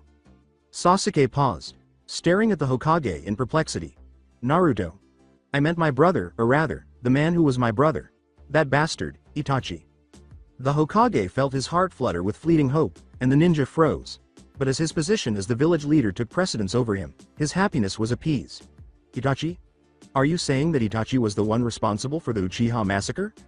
Sasuke's voice became sharpened, and his eyes narrowed dangerously. Yes. That murderer even killed our own parents in front of me. After that, he used some dujutsu, causing me to relive. He saw his aunt, uncle, friends, and family all perish at the hands of his brother's sword, and he had visions of the townspeople yelling in agony. The icy steel silenced a little girl who was pleading for her mother's life. Every cry and splatter of blood ripped apart his own frail heart. Sasuke's eyes widened and he grasped his head, trying to push the pictures from his mind. Fearing that the boy would return to his unconscious state, the Hokage and the other ninja in the room abruptly stood up. The Hokage stepped forward gingerly and touched the boy's shoulder lightly. It had an instant impact. As the parasympathetic nervous system of his body began to relax his tense muscles, Sasuke's irregular breathing returned to normal. After calming him down, the Hokage returned to his seat and closely examined Sasuke for any additional indications of distress. Unfazed by the entire situation, one of the ninja in the room turned to face the Hokage as he spoke louder. Sir, it might be the demon. He hesitated as the Hokage glared at him. I mean, the boy known as Naruto under disguise. Sasuke turned to the Hokage and glanced up at the man, bewildered. A dark fear seized him as he wondered what would happen to his blonde rival. Why do you guys keep bringing up Naruto? Was he involved in the massacre too? He asked himself. It was really hard not to like that blonde after meeting him, even though they weren't exactly best friends. In addition, he and Sasuke had grown close and had gained a great deal of knowledge from one another. He wasn't sure how he would be able to forgive himself at that point if Itachi had also included Naruto in some way. The Hokage sighed after giving it some thought. The only surviving member of the Uchiha clan had the right to know. Listen carefully, Sasuke-kun. What I'm about to tell you must not leave this room. Approximately 7 days ago, Uchiha Shisui's house was set on fire by Naruto, and about 20 Anbu were murdered by him. We have no direct evidence that Naruto was the one to massacre the entire village, but our men tell us that he had the Sharingan. At the moment, we believe that Naruto stole the Sharingan from Uchiha Shisui and... That's bullshit. The Hokage stopped when he noticed Sasuke giving them a fierce look. It's true, I never would have believed that my own brother would have been capable of doing such a thing, but I know that Naruto would never have hurt Shisui-san, let alone kill him. They were closer brothers than Itachi and I ever were. This has to be a plan set by Itachi. The Naruto I know, as strong as he is, would never betray anyone he cares about. Even if he did do something bad, he was probably tricked by that man. Can't you see you're falling for his plan? The Hokage's heart sank toward the boy, and he froze. He fervently hoped Naruto was innocent and could still be the hero he was destined to be. Cold logic, however, showed otherwise. Regardless of any preparation, Naruto had fled after killing 20 Konoha-nin. He wasn't a ninja, but he was dangerous because of his time spent studying under Itachi and Shisui privately. In any case, Naruto was a weapon that Konoha had unleashed, even though it hurt to think of him that way. I see. We do not have any evidence supporting your ideas. It's the truth. The Hokage's throat cleared, but we will continue to investigate it. And remember, anything we discussed will never leave this room. Rest now, and the council will call you after you have healed to ask you some more questions. Sasuke was left alone with his thoughts after the Hokage and all of the ninja left the room. How many more lives are you going to destroy? Our relationship has ended, and this is now my new course. I will kill you with my own hands for Naruto, our family, our friends, and myself, as retaliation. Throwing her shirt at the laundry basket, Hinata snarled to herself. She shoved her head into her pillow, pulled on her sleeping robes, and glared at the black coat that hung teetering over her bed. She had been waiting for that dumb blonde boy to arrive all day. The foolishness. She relaxed her fists, scowled, and closed her eyes. Her anger quickly subsided as her actual emotions became apparent. Loneliness and rejection were unpleasant emotions. She turned over and pulled the covers up to her chin, unsure of what to think. Bakagaki.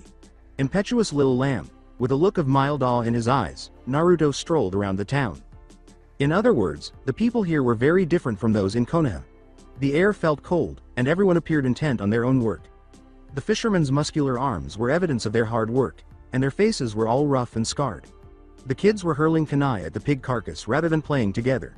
Everyone was very focused on their work and kept to themselves.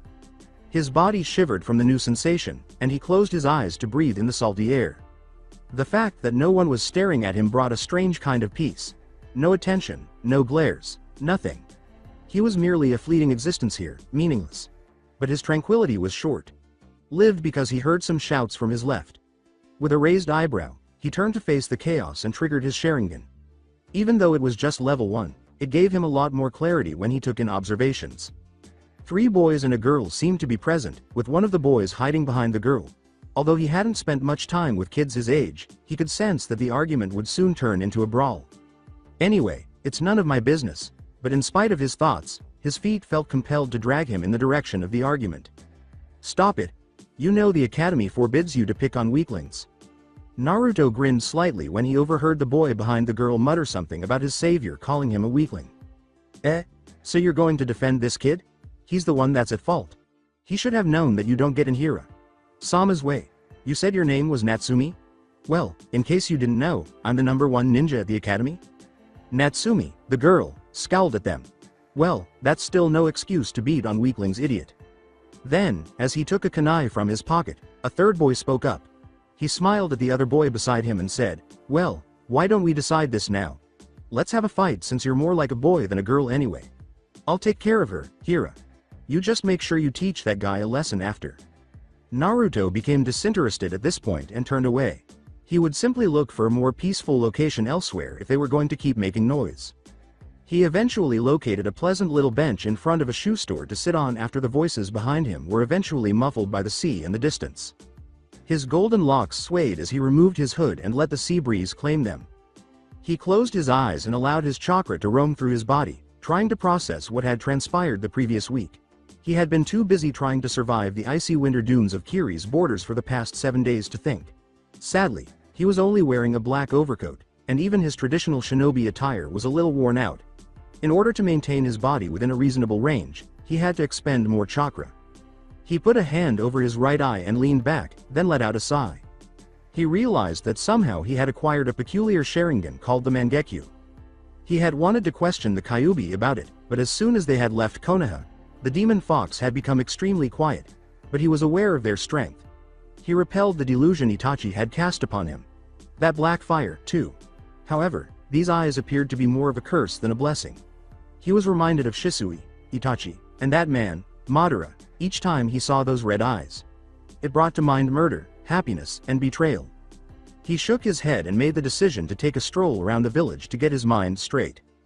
Kiri was constantly covered in mist from the surrounding ocean and seas, according to what he had learned from Shisui. They were a small village that had only survived because of their bravery and ferocity, and they were known for having some of the most vicious ninja. The 7 swordsmen, who were believed to have demon-like abilities, were the most well-known of them all. Future ninja were trained at the academy from the age of 6 to 8. In general, they adhered to a severe and stringent policy. Such a policy was, of course, necessary for survival. Naruto halted in front of a sizable structure that served as the Ninja Academy after traversing numerous bridges to relieve some of his boredom. Naturally, the village's funds were used to support the aforementioned organization. The building, which was constructed with a steel frame and reinforced with plaster and fine metal, rose even higher than the Mizukage Tower and towered over the rest of the village. He was about to enter the school's courtyard, feeling awe fill him, when he heard some sobbing coming from his left. Inquisitive, he moved in the direction of the commotion and discovered the previous boy and girl, the latter sniffling maniacally while the girl consoled him. Shish. It's okay, Osawari. You just need to pretend that there's no pain. Silently, Naruto observed the young child tending to a bruised cheek. He thought the girl looked much worse because she had multiple cuts on her arms, probably from the kunai the boy had been wearing earlier. Additionally, it was clear that she had suffered a severe injury to her ribs from the way she swore whenever she moved her torso. But with startled suddenness, the girl turned and put her body in a fighting stance. "Who are you?" As he removed his hood, Naruto gave them a disinterested look. "No one. I just heard some noise and wondered what it was. Forgive me, I'll take my leave now." He turned to leave, but as soon as he heard the boy start crying again, he stopped. With a sigh, he approached the child and gave him a stern look. The girl looked between the two and just sat in silent stupor. "Listen, kid. Crying won't get you anywhere. You're training to be a ninja, aren't you? Well, in battle, there are things much worse than a simple bruise on your cheek. You'll wish for death sometimes and find that even that will escape you. Every time you sleep, you'll feel the psychological agony of death floating around you. In time, you may lose a finger, an arm, a leg, or even your heart. So grow up now while you still can." The boy felt his runny nose go and looked at Naruto with astonishment and a hint of admiration. Naruto closed his eyes and took a small sigh before getting to his feet. He wasn't usually this agitated. He calmed himself and made the decision to be at least somewhat friendly. "So, who are you guys?" The brown-haired boy with the spikes raised his hand first, eagerly responding. "I'm Sasaki Osawari. I want to be a cool ninja like one of the 7 swordsmen, Aniki, older brother." Before turning to face the girl with the long black hair, Naruto arched an eyebrow at the respectful tone. "My name's Kojiro Natsumi. I've been Osawari's friend since birth. This coward doesn't like to fight, but he's actually not that bad if he becomes serious. But besides that, who are you? I thought you were a ghost before, but now that I see you up close, you just seem like a sun-deprived child. You don't look that old to me, yet something about you." Naruto sighed after running a hand through his hair. "You don't care about my name or age. I just listened to you two and gave in to my curiosity." Osawari and Natsumi both scowled and pouted. That's not nice." Naruto cursed in his head. He just happened to encounter a tomboy and an admiring crybaby. He glanced at the two again and shook his head. "Well, what are your ages?" The boy gave an enthusiastic response. "We're both 12, and we'll be graduating this year." Naruto fought the impulse to give himself a head slap. Were these children going to graduate? Of all the ninja villages, wasn't Kiri supposed to have the most rigorous curriculum? He shook his head and sighed, letting out a low breath. He figured he could at least tell them his age and last name. "My name's Naruto." The two children encouraged him and nodded enthusiastically. "And I'm 8. Haku, do you feel that presence?" The young child looked up at her caregiver and nodded. "Yes, however, it is non-hostile and moving with 2 weaker chakras. I will go and scout out this possible threat." Zabuza patted her head and grinned. "Good boy." As she put on her hunter nin mask, Haku grinned. She didn't care if it was a boy or a girl. She would defend Zabuza until her death because she was his weapon. Gender was irrelevant.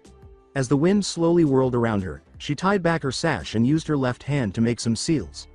Then she vanished as a leaf slowly dropped from a nearby tree. "Hey, why are you guys following me?" As he walked faster and faster, Naruto glanced back at the two. Osawari's cheerful response was, "We don't have anything else to do." Naruto let out a sigh as his irritation began to fade. It brought back memories of his time spent with Shisui and he clenched his fists and shook his head, forcing those thoughts from his mind. "You know, I'm a killer." After giving him a serious look for a moment, the boy and girl started laughing.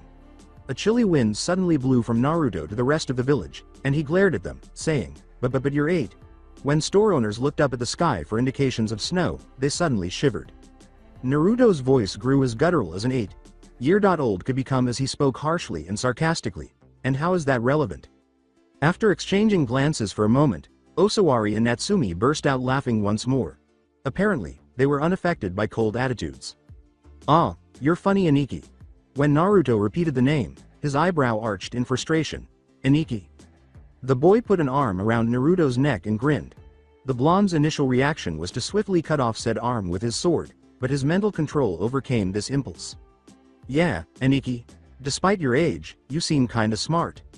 Naruto moaned and kept moving forward. He liked the whiny Osawari better than the cheerful one. Haku watched from the bushes, fascinated, while she made notes. Since she had begun observing him, the blonde boy's eyes had been scanning the area for any threats, and his body language and gait told her volumes about his skill. Her primary abilities, though, were reconnaissance and observation. Not even the best ninjas could locate her precisely. A strange beacon continued to ring in her mind, and she scowled as she watched intently for a few more minutes. She thought she might have seen him before. However, she couldn't recall precisely where she had seen those light blue eyes and blonde hair. "May I ask what you are doing, Hunter-san?" Haku turned abruptly as she reflexively drew out multiple senbon needles. Had they found her? She shifted her gaze and noticed the blonde still strolling down the avenue alongside the girl and boy. "How?" she asked. "Bunshin." Just 4 feet from her, Naruto stood on a slender branch in front of her, his eyes following her every move. "I suggest you explain what you were doing." Haku straightened and regained her poise. She was a few inches taller than him, which she noted with a modicum of satisfaction.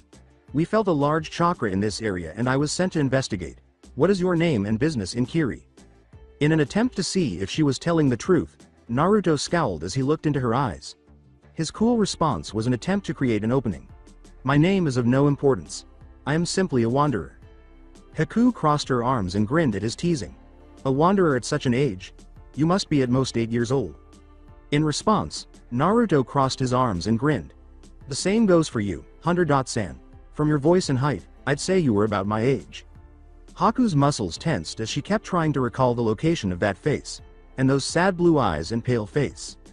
"Well, if you won't talk, I guess this conversation's over." Turning to leave, he was about to dismiss himself when Haku suddenly stopped him. When Haku suddenly remembered his face from the bingo book, her eyes widened. I've seen you before. Though I can't exactly. You're that new addition, Naruto of the Jagan." As Naruto sensed the Hunter Nin's chakra climb, his gaze changed to one of curiosity. "What do you mean, of the Jagan, and I'm in the bingo book?"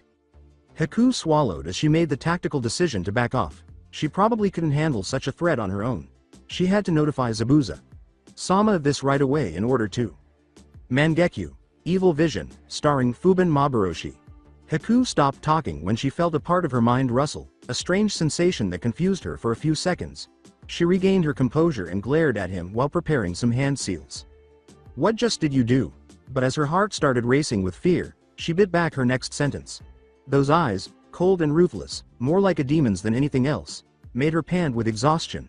She tried to turn her head away from him, but its enigmatic glow held her in place instead. Was this the Jagan? The boy frowned, and with the stark contrast of his crimson eyes and pale skin, he now resembled an Akuma. "I just looked into your memories," he said, staring back at her with 2 black crosses on a red background, surrounded by several seals in a perfect circle. "Hunter-san, you have been lying to me. In fact, I think you follow Zabuza, a missing nin." She bit her lip to regain control after being startled out of her daze by the name of her mentor, which caused her chakra to rise dangerously. "If you try to hurt him," she said. Shaking his head, Naruto materialized behind her and put a hand on her shoulder, squeezing a pressure point that made her relax without realizing it. "It wouldn't do for you to attract attention since we're both criminals." Haku straightened up and grinned. "Indeed, you are correct. However, it seems my grip slipped and I missed my chance to interrogate you further." When Naruto finally saw the senbon buried deep in his shoulder, he scowled. Despite being so young, this ninja was powerful. "However, I'm shocked that you haven't vanished immediately." She removed her mask and put it on her hip before taking a few steps back. "You must have plenty of chakra to spare if your clones are able to sustain injury for that long." A faint smile appeared on Naruto's face as he moved aside to a nearby tree branch. "I see. I learned much from you. Thank you, Hunter-san. You have been most helpful. I mean, you and your master no harm, so please let me be. Otherwise." Despite only having 1 tomo in each, Naruto's eyes abruptly changed into the standard Sharingan. After using more chakra, the clone eventually vanished in a cloud of smoke, leaving Haku by himself on the treetop. "I'll have to take care of you." She concentrated her chakra as she sped in the direction of Zabuza, taking a small break from the entire situation. She had to inform him of this right away. All the information the clone had learned flashed through Naruto's mind, and he scowled. Was he an SS-class criminal? That would be problematic, but... He felt the back of his mind grin ominously as he continued to ignore Osawari and Natsumi's constant babbling. "Let them come. For now, we will withdraw. I don't want to lose my newest weapon because you're not as strong as I want you to be yet." As Zabuza started to leave, Haku bowed and said, "Once you are stronger than I am, we will leave Kiri again and come after this Naruto figure. At that point, I will realize my dream and we will gather his bounty." Haku nodded and she gathered their belongings and ran after him, looking back and grinning briefly before accelerating. Even the celestial beings seemed to be afraid of Naruto, as he felt the moon and stars watching him with weary eyes. He shifted his head to the side and watched the ocean with a strange sense of peace, knowing that the annoying boy and girl had finally gone home, leaving him to unwind on the docks under the night sky. He raised his left hand toward the moon and scowled when he noticed a long black tattoo that extended from the middle of his shoulder to his right clavicle. Before, that wasn't there. Examining it closely, he saw with mild curiosity that it was shaped like a bird with a sword emerging from its mouth. Using his Sharingan to try to find any anomalies, he discovered an odd aura around it. Inhaling deeply, he got to his feet and sent a tremendous amount of chakra to his eyes, creating the Mangekyo. Using his new eyes to analyze the tattoo, the outcome was almost unplanned. The aura of the black tattoo came to life as a black flame suddenly engulfed his entire body, and he screamed in agony as he felt his skin peel, heal, and peel again, the crosses in his eyes turning into circles from their accelerated rotation. Then he lost consciousness, missing the two voices yelling at him from the background, and the black fire abruptly vanished from his body. Where am I? My last memory is of being covered in a black flame and... Naruto softly groaned as he tried to move his body up. The surface he had been sleeping on was surprisingly soft. Looking around, he tried to get into a more defensive position as he noted that he was sleeping in a home. Judging from the multiple cup ramen and littered trash bags, he realized that it was most likely a man's home. Standing up despite his body's protests, he calmly sent chakra to his eyes to dilate his pupils. Taking in more light, the dark room became as bright as day, allowing him to maneuver through the trash-filled halls and step into a room that had a chakra presence in it. Realizing that his sword and other weapons were absent from his person, he clenched his fists as he placed his hand on the door. Turning the doorknob, he ran inside and grabbed a nearby pole. Flashing over to the person who was laying on the bed, he pointed it at his throat and was about to stab it through his jugular when he suddenly paused. It was the boy from before. The crybaby, annoying one. What was his name? Ah. What the hell are you doing? Naruto asked, glancing down at the now awake Osawari, who was now looking up at him in terror. I was on the verge of getting my pants wet, my god. With a sigh, Naruto moved to where he thought the light switch was and turned it on. Why am I here? As he gestured outside, Osawari rubbed his eyes and said, well, Natsumi and I wanted to see what you would do after we left you alone. So we returned to look for you. However, you unexpectedly passed out on the pier, so we took you to my house. I mean, it's better than sleeping outside. As his body began to loosen up, Naruto gave a rigid nod. I see, you live alone, too? Well, smiled Osawari, I have a father. My mother died a few years ago, however, my dad is currently on a long-term mission. It's been more than 3 years since he last visited. A good distance from the house, Naruto was about to thank them for providing some shelter when he felt a plethora of chakras flare. Instead of calling it an abandonment case, he simply nodded in a phony show of sympathy. Osawari. I shouldn't have been brought inside by you. Oh, it's all right. It wasn't a huge deal because Natsumi helped me carry you. Naruto turned to Osawari and forgot himself, saying, you mean, is that girl also in here? In the opposite room, Osawari said, nodding and pointing out the door. She just crashed here because she was too exhausted to return home. Paling, he suddenly remembered his little incident with the tattoo. At that moment, he had unleashed an excessive amount of chakra in the form of his black flames, which anyone knowing what to look for would have felt miles away. Naruto swore as he felt the group of chakra moving faster towards the house. How did they find him? He clenched his fists until they turned white and yelled at Osawari, where are my weapons? I must go now. Osawari looked around and scratched his head, saying, you ought to have them in your room. However, why must you depart at this moment? Do you have to use the restroom? After a brief moment of hesitation, he continued, with your weapons? I am a criminal from the hidden village of Konoha, ranked in the SS class, Naruto said, glaring at him before lowering his voice. There are currently at least 7 high-level Anbu pursuing me. Just 5 of them would be difficult for me to repel in my current condition. In order to keep you and that girl out of the argument, I must go now. Osawari patted Naruto's shoulder and laughed, saying, Aniki, will you keep making jokes? You're too much, haha. After giving Osawari a stern, unblinking look, Naruto turned to leave for his room, saying, this is where we part, no matter what you want to think. He paused and bit his lip for a moment. He said, thank you for before, and hurried to his room to gather his belongings. Osawari rushed into Natsumi's room and hurriedly turned on the lights as soon as he saw the blonde vanish into the hallway. Natsumi, Naruto's leaving right now. He says that there are ninja after him. Natsumi rubbed her eyebrows and yawned. Wah, did he have a bad dream or something? Osawari's voice grew low and serious. No, but there's something definitely coming. This may cause some deviations. She nodded as she heard her friend grow serious. She grabbed his shoulder and met his eyes, saying, I see. If things get dangerous, don't just rely on it. Even if you'll end up losing the target. As he hurried to Naruto's room, Osawari gave a solemn nod. Natsumi clipped her hair and sighed before leaping out the window of the room. She felt 7 incredibly powerful chakras rush towards their location as she focused. We ought to have anticipated that he would be followed by others. In any case, even if the opponents are Anbu, we will not allow them to have him. With sudden bursts of chakra, she leapt from the roof and ran toward her home. But if someone had been looking closely, they would have seen that the previous day's wounds had already healed. Naruto wrapped his black cloak around his body and completed strapping his Chikudo horizontally to his lumbar area. He was abruptly greeted by Osawari's smiling face as he walked briskly out the door into the open night sky. What do you want? Osawari flexed his arms, still grinning. So, how many should I take on? Naruto let out a frustrated groan as he sensed the Anbu approaching. I don't have time for your jokes. Hurry up and hide in your house. This is no time for bravado. Osawari turned to the trees and nodded. Ah, I know, but Aniki, you don't need to face this alone. Naruto gave him a disbelieving glance. Are you telling me that you're going to fight? Osawari shook his head and grinned. Of course. Not, I'm going to go hide and root for you in the background. Drawing his sword, Naruto fought the urge to give himself a head slap for the umpteenth time. I don't have time for this. Naruto flew into the trees, pulling his cloak over his head despite his tired muscles and chakras. Standing silently, Osawari gazed at the space where Naruto had entered. The fight would be in the middle of the forest, about 3 miles away, if he was correct. Osawari pulled out a bingo book and smiled while putting a big checkmark next to Naruto's photo. Finally, the time had come to implement this plan. Finally, after all this time, he would. Team Alpha, are you in the precinct? Roger. The structure is in view. Orders? Leaning back on a tall bamboo tree, the Anbu captain scowled. When they all felt the flare from the Kyuubi's chakra, he had brought 3 squads along for a routine check on Konoha borders.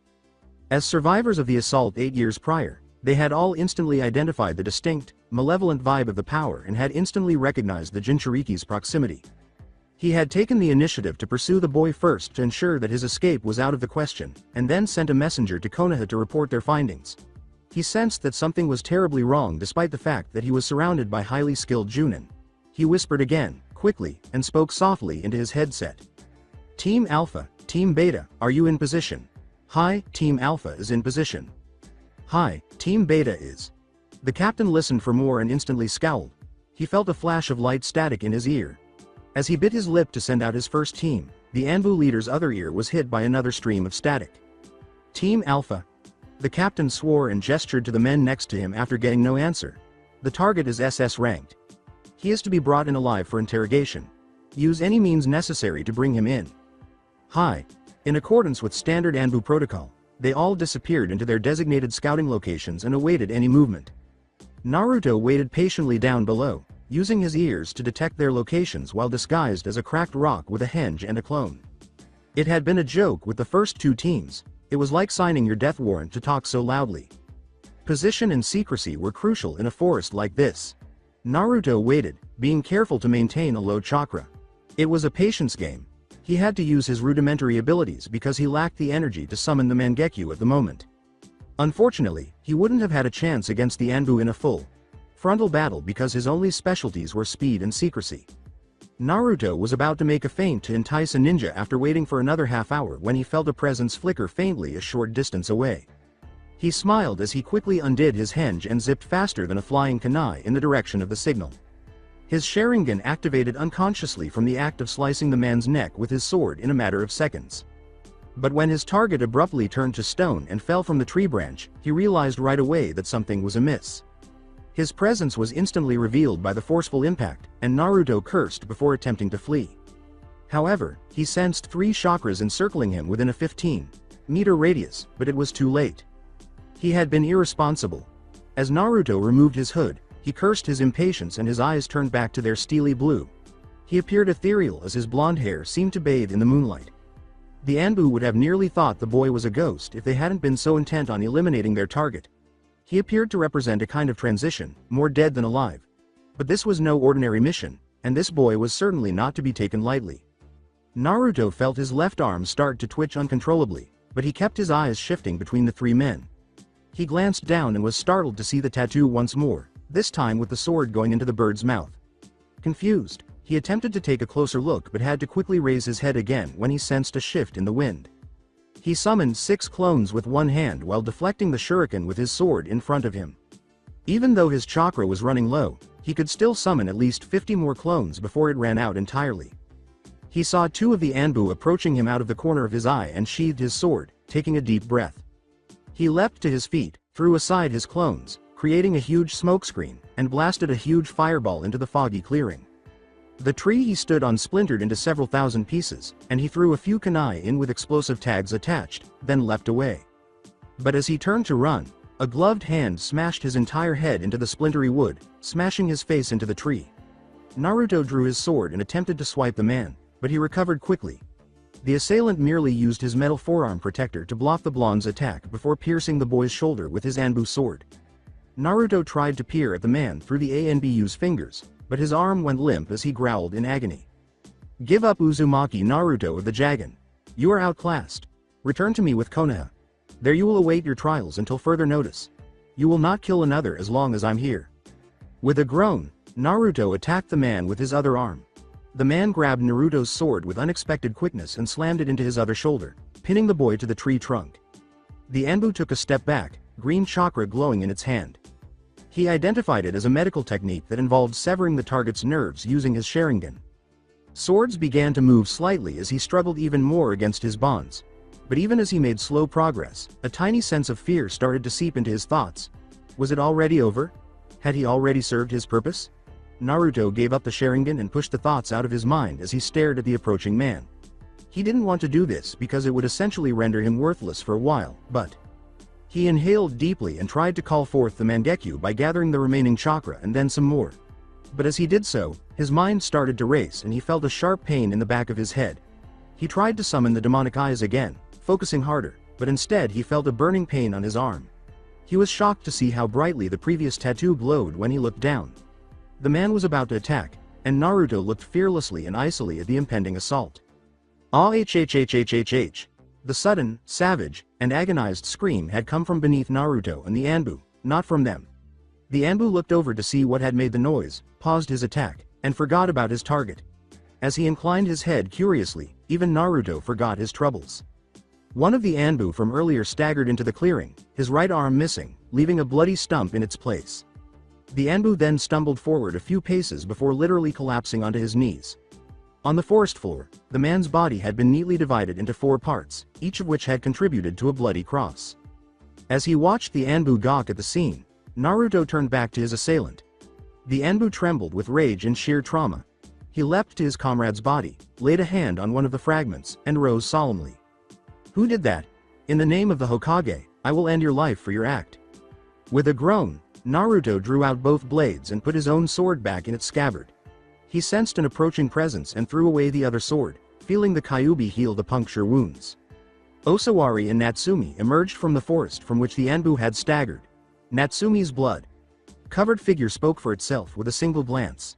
There was a naginata by her side, its long blade dripping with red blood. The Anbu glared at the pair and then drew a second sword. "You too, who are you?" Osawari waved to Naruto and moved forward. "Oi, Aniki. Sorry we're late. Natsumi wanted to pack our stuff first. I tried to help you, but the man was too strong. Thankfully, Natsumi arrived just in time." Naruto approached them slowly, jumped down, and bit back a globule of blood. He narrowed his eyes and stared at Natsumi's blood-stained body, asking, "What are you two doing here? And more than that, what are you?" As Natsumi licked the blood from her arm, she grinned. She grinned, leaning against her weapon and displaying 2 feline-like teeth on her lower lip. "Sorry we didn't mention this before, Naruto. But we're professional bounty hunters. I'm known as Neko. Chan and Osawaris. Well, he doesn't have a code name since I'm the one that does all the killing." As he kept trying to straighten up, Naruto glanced between the two in shock. "So you two lied about attending the academy?" Osawari took a step forward and nodded. The young man turned to the Anbu captain and stepped forward, grinning broadly. "Yes, we needed you to come to us to avoid suspicion. But in the end, you really were funny.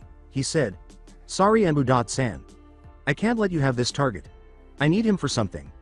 Oh, and about your other men, we had to erase them. The Anbu captain clenched his fists and swore. Had all his men been massacred by these fucking kids? This was not feasible. The plan was for the mission to be easy to catch. They were all demons. He had previously believed that the Kyuubi Jinchuriki had simply been misinterpreted, even giving him anonymous gifts on the boy's birthday in an attempt to atone for the callous assaults in his village. The man looked at Naruto for a moment, then shook his head and clenched his fists in rage. The boy was a demon. His team had been right and he had been mistaken. He turned to face the smiling white-haired youth and rushed after him, trying to cleave his head, swearing to exact revenge for his comrades' deaths. To his surprise, however, the girl's Naginata blocked his sword. He just watched as the boy approached him, staring at the two in terror. Sorry Osan. I didn't want to resort to this, but he's been wanting to get out ever since you guys came. Leaning against a nearby tree for support, Naruto gazed at them in perplexity. Osawari lowered his head as darkness covered his eyes. After learning that her opponent had decided to jump back, Natsumi glanced at him with concern before swiftly shifting her focus to the Anbu. Natsumi. I'll take care of this. As the Naginata vanished in a cloud of smoke, Natsumi gave a nod. She turned to face Naruto and shouted at him. Take a good look at this Naruto. This is the reason why I usually fight and he stays in the sidelines. It's actually a lot cleaner. Oswari's head jerked up, revealing glowing gray eyes, and a plume of gray chakra erupted. About time you let me out Osawari. Naruto experienced a surge of nostalgia and clutched the tree for support. It was a familiar chakra. Is this guy my opponent? I thought I told you to feed me strong ones. This guy's mind is too weak. Did you already break him mentally? Geez. Next time, let me have some of the fun. The Anbu shook his head after giving the boy a perplexed look. He would exact revenge on his allies. The man inhaled deeply as he flew into seals. Kaden. Bukakyu no Jutsu, the technique of the Grand Fireball.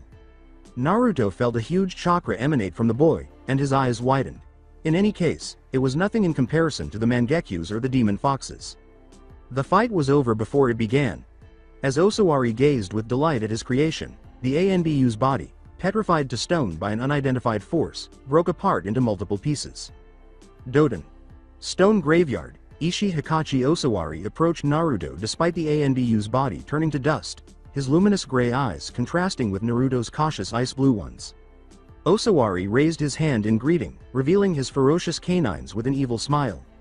Nice to finally meet you Sharingan user. I'm this guy's other side, Osawaru. Or maybe it'd be better to refer to me as the Jinchuriki for the Sanbi. When Naruto heard the boy introduce himself, he nearly bit his lip in surprise. Osawaru smiled toothily, taking note of his response, and slowly pulled his hand away, surprised. I see you know what a Jinchuriki is. Naruto felt his fatigue pressing down on him with malevolent intent, so he took a few steps back to gain some space and try to clear his mind. However, he had to leave this risky situation first. When you say the Sanbi, you refer to the three-tailed turtle, am I correct? After a moment of genuine surprise, Osawaru nodded. That's right boy. In an attempt to collect chakra for an emergency defense, Naruto squinted his eyes. Itachi had taught him that anticipation was the best defense. He tensed his muscles as Natsumi moved forward, looking coldly between them. Why trick me? What's your plan? He asked. Don't worry Naruto. If we had wanted to kill you, we would have done so when you stepped into the village. True, you may have the Jagan, but we're professionals. Professionals? Yeah, we're bounty hunters. She approached Osawaru with a feline smile and gave him a quick tap on the head. Time to go back big guy. Osawari would want to talk to him. Osawaru grumbled and gave Naruto one last glance before a black tone pierced his gray eyes. Osawaru fell to the ground grinning, and the vast chakra he had felt before vanished. Oops. I hope no one got hurt too much this time. As she turned to face the mound of dust that had once been a ninja, Natsumi nodded. He used the stone technique to take the leader down. Of course, he was disappointed by the meal, as usual. Ah. Well, it can't be helped. Osawaru turned to face Naruto and gestured for him to approach. I'm sure you're surprised Aniki. What you just saw was my other side. Naruto took a few steps forward and raised an eyebrow. Even Natsumi had calmed down and appeared to be the same person she had been the day before. When the boy changed, any bloodlust that either of them had displayed vanished. What do you mean by other side? With a sigh, Natsumi ruffled Osawari's hair and took a seat beside him. Basically, Osawari's had dissociative personality disorder ever since he was young. Interestingly enough, when the Mizukage sealed the Sanbi into Osawari, it was actually sealed inside his split personality, Osawaru. I'm not sure why, but Osawari doesn't seem to carry any effects from the demon, even though it's still his body. Osawaru on the other hand is almost like the demon himself. It's kinda confusing. As he processed this new information, Naruto nodded. And you? What's your story? Natsumi leaned back and smiled. The blonde boy winked at Naruto, realizing that she was likely sensitive to the topic. I'm just a low-level cat demon. Certain circumstances have led me to becoming this guy's guardian. Even though you're such a cute kid, I'm not going to tell you any more than that. However, Osawari's lips began to quiver and he turned to face her. Certain circumstances? Natsumi gave him a back pat while laughing. You've grown on me. Either way, I'm stuck with you. Might as well make it fun. Plus, we get to meet fun guys like him. Osawari nodded and grinned. Well, there it is, Aniki. Any questions? The scene was so fanciful that Naruto sighed and shook his head. Yes, my original one. What business do you have with me? If it was for the bounty, you could have captured me during my sleep. Osawari opened a bingo book to the final page and pulled one out. I'm not sure if you're aware of this, but in the bingo book. Naruto finished for him, saying, it says that I'm an SS rank criminal, called Naruto of the Jagan. Osawari, initially perplexed, grinned and put his book back in his pocket. As though some incident were replaying in his mind, Osawari's eyes went glassy as he glanced past Naruto. Yeah, but it wasn't the money that interested me. It was your eyes. It was 3 years ago. My uncle came by one night and told me that my father had been killed by a man with crimson eyes. Basically, it's a vendetta. But now that I look at you, it's pretty obvious you're not the guy. That is, unless you were super strong at the age of 5. Naruto's voice hardened with asperity, and his eyes narrowed abruptly. You said that there was a man with similar eyes to mine? Did you catch his name? Osawari looked away once more and shook his head. Osawari gripped the ground with bloodless palms, tore up a patch of grass, and tossed it aside. No, all I remember hearing was that my father's eyes had been plucked out just before he died. My uncle arrived at the scene when it happened. They fought, but eventually the man used some black fire and disappeared. That's another reason why I thought that you might be the person, since the bingo book says that you have black chakra. Naruto sat down to rest and closed his eyes. He had to be the one. He was unable to avoid the horrors of that man, even in Kiri. However, if his uncle had resisted him and survived to share the tale. Wait. Your uncle fought with him and lived?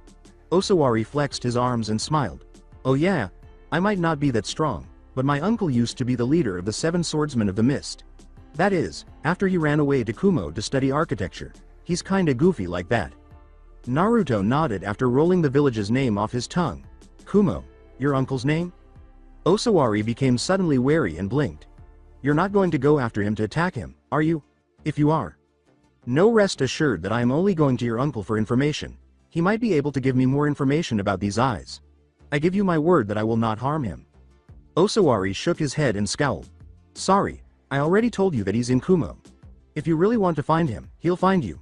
But before that, there's a favor I want to ask of you. Natsumi, who had remained silent throughout the discussion, turned her head and became intrigued. We want to see the Jagan. It might provide me some clues as to who my father's murderer is. Naruto got up and closed his eyes. A reasonable request. However, I don't have the chakra to activate such a technique at the moment. But more importantly, I think I know who killed your father. Of course, it's just speculation. Osawari rushed over to Naruto and grabbed him fiercely, then abruptly jumped up. What? You've seen him before? Who is he?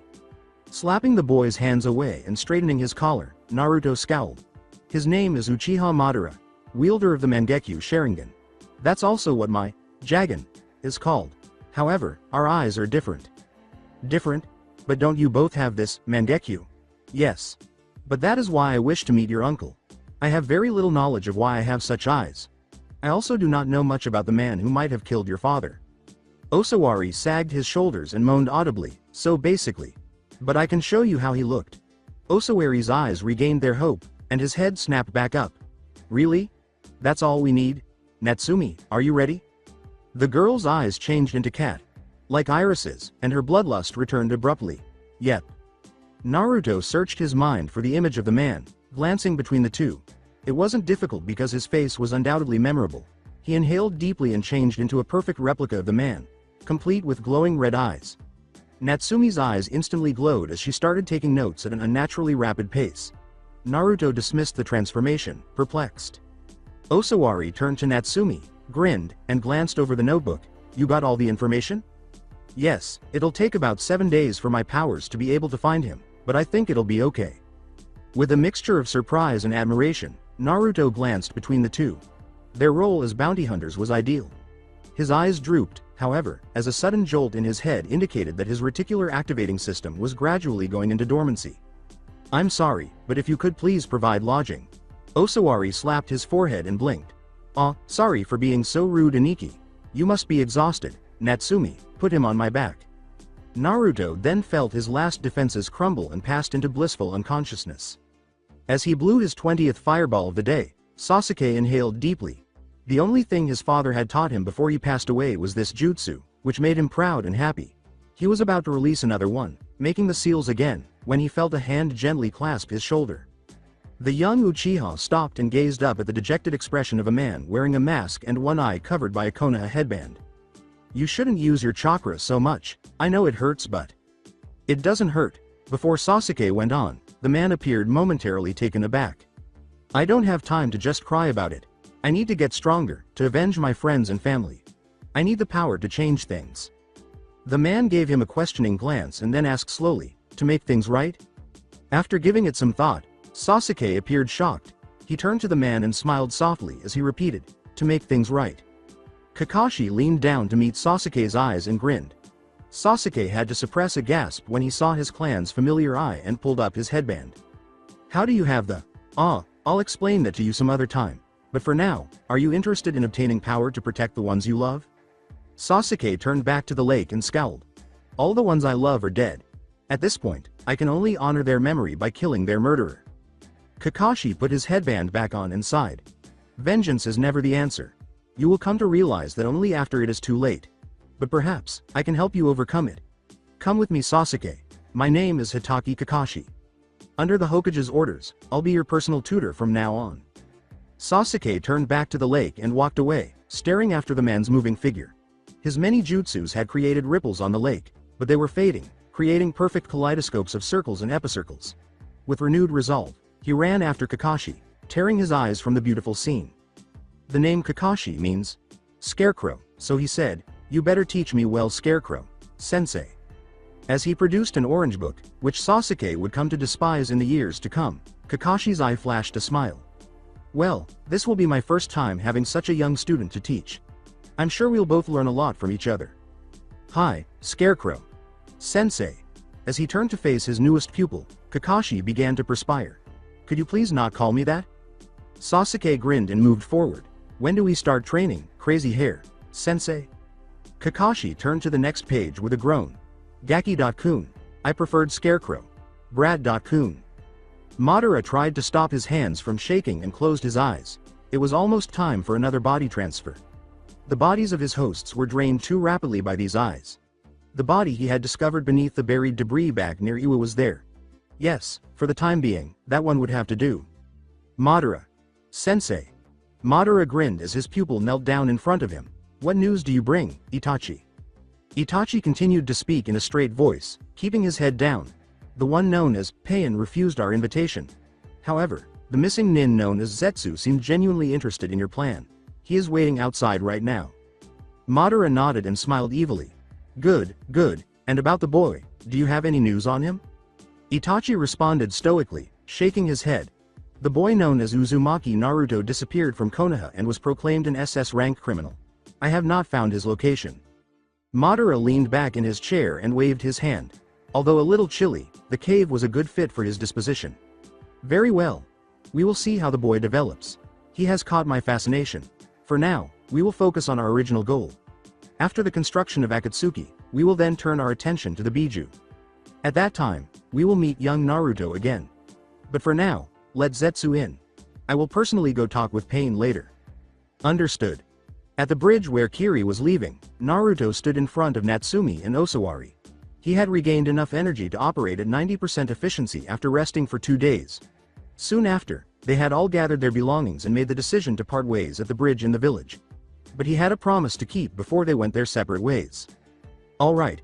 When I form the Mangekyo, be careful not to stare at it too long. I still don't know all the effects of the eyes. Naruto evoked an ungodly amount of chakra to his eyes and brought the Sharingan to life after receiving 2 enthusiastic nods of confirmation. But the energy it required was minuscule. It also felt different.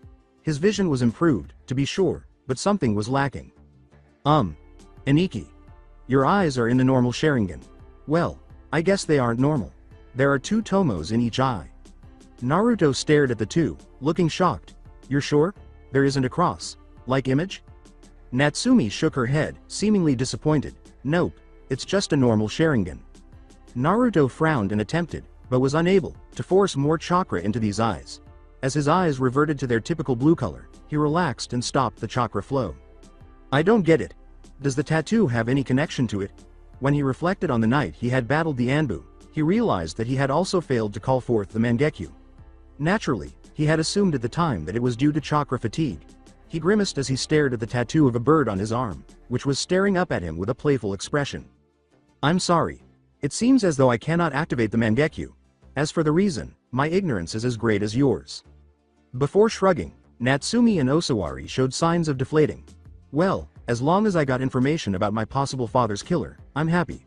Right, Natsumi? With her cat, like teeth bared, Natsumi smiled. She walked over to Naruto and was about to kiss him on the cheek when she felt cold steel against her neck. Right. Well, I guess we've got to go our separate ways. Naruto questioned, are you trying to poison me? Natsumi twitched, patted her hands, and slammed his head against the sidewalk. Geez Naruto. Don't you know what a good luck kiss is?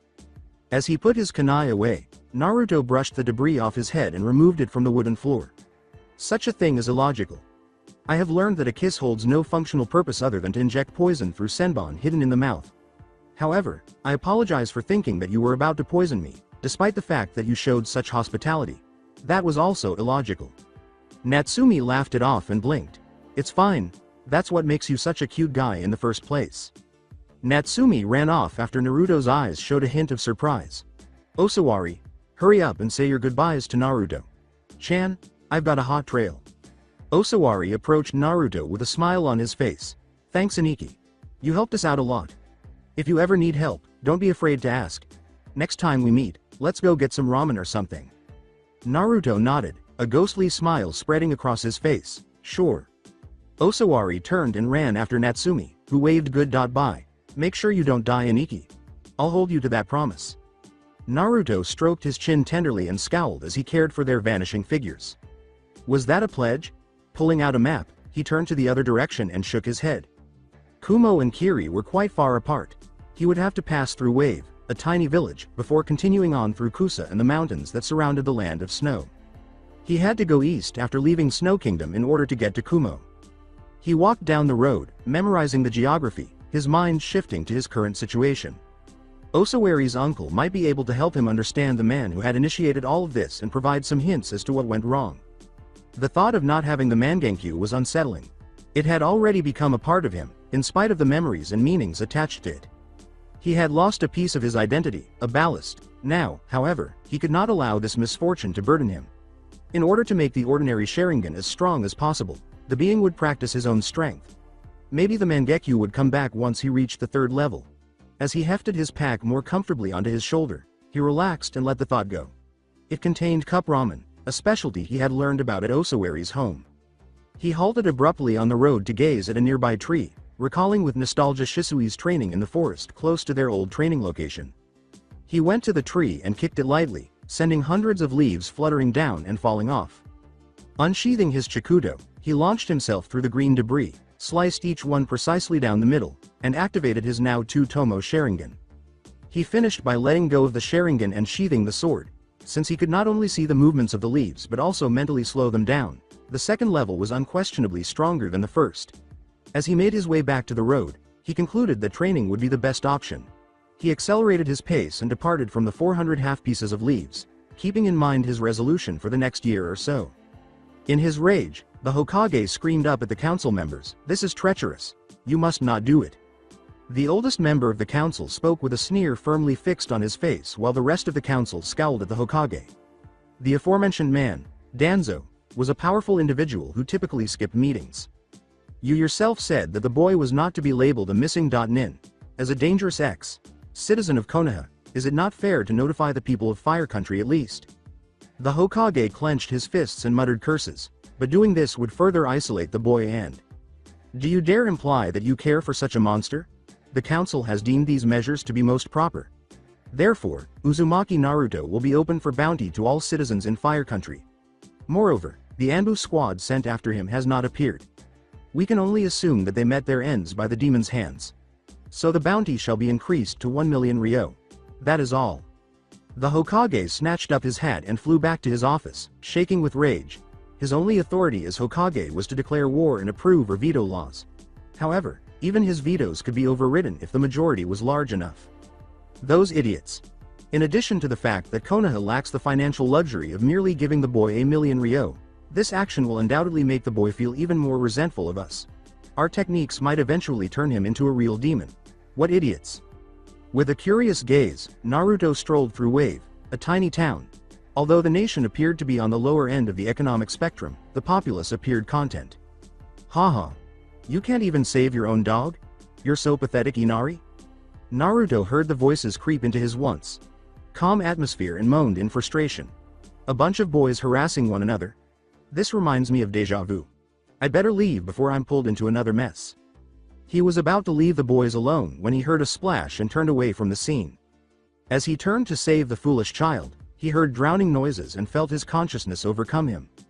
But before he could reach it, a big shadow jumped into the water and pulled the boy out. He stayed backstage and watched the boy with an odd ache in his chest. Since they knew he couldn't swim, the other boys had abandoned him, to voluntarily put a child at risk of death. His thoughts were filled with pictures of him sitting by himself in the playgrounds at night while it was pouring.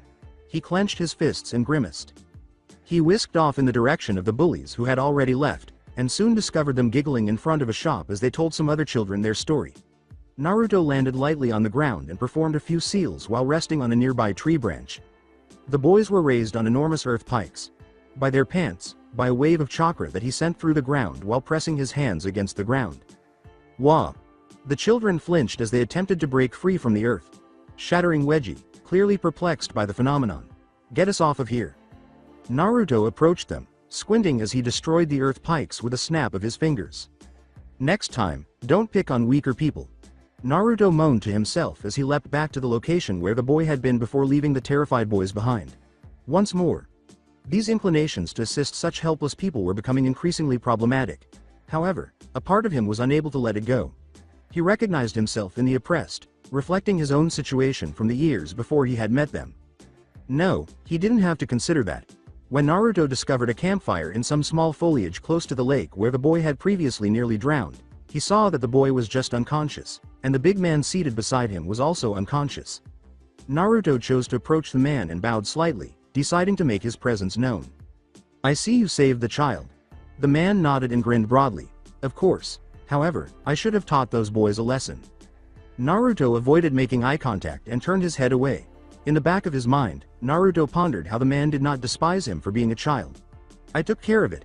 But I am happy the boy did not drown. Thank you for your act of kindness. He appeared to view him as a man instead. He decided that this man was fine for a human, and smiled. The man gave Naruto an odd look before posing a query. Do you know this child? Naruto turned and waved his hand before leaving. He stopped and paused for a moment before continuing, saying, No, I have no relation with him. Please do not tell him about me. And if you could, please be a guiding figure. It would be. I am sorry, I speak out of line. The man gave a headshake. Naruto could see that he was grinning even though his head was turned away. His eyes gleamed in the light as the fish slowly cooked in the campfire, and he said, Don't worry. I'll protect him.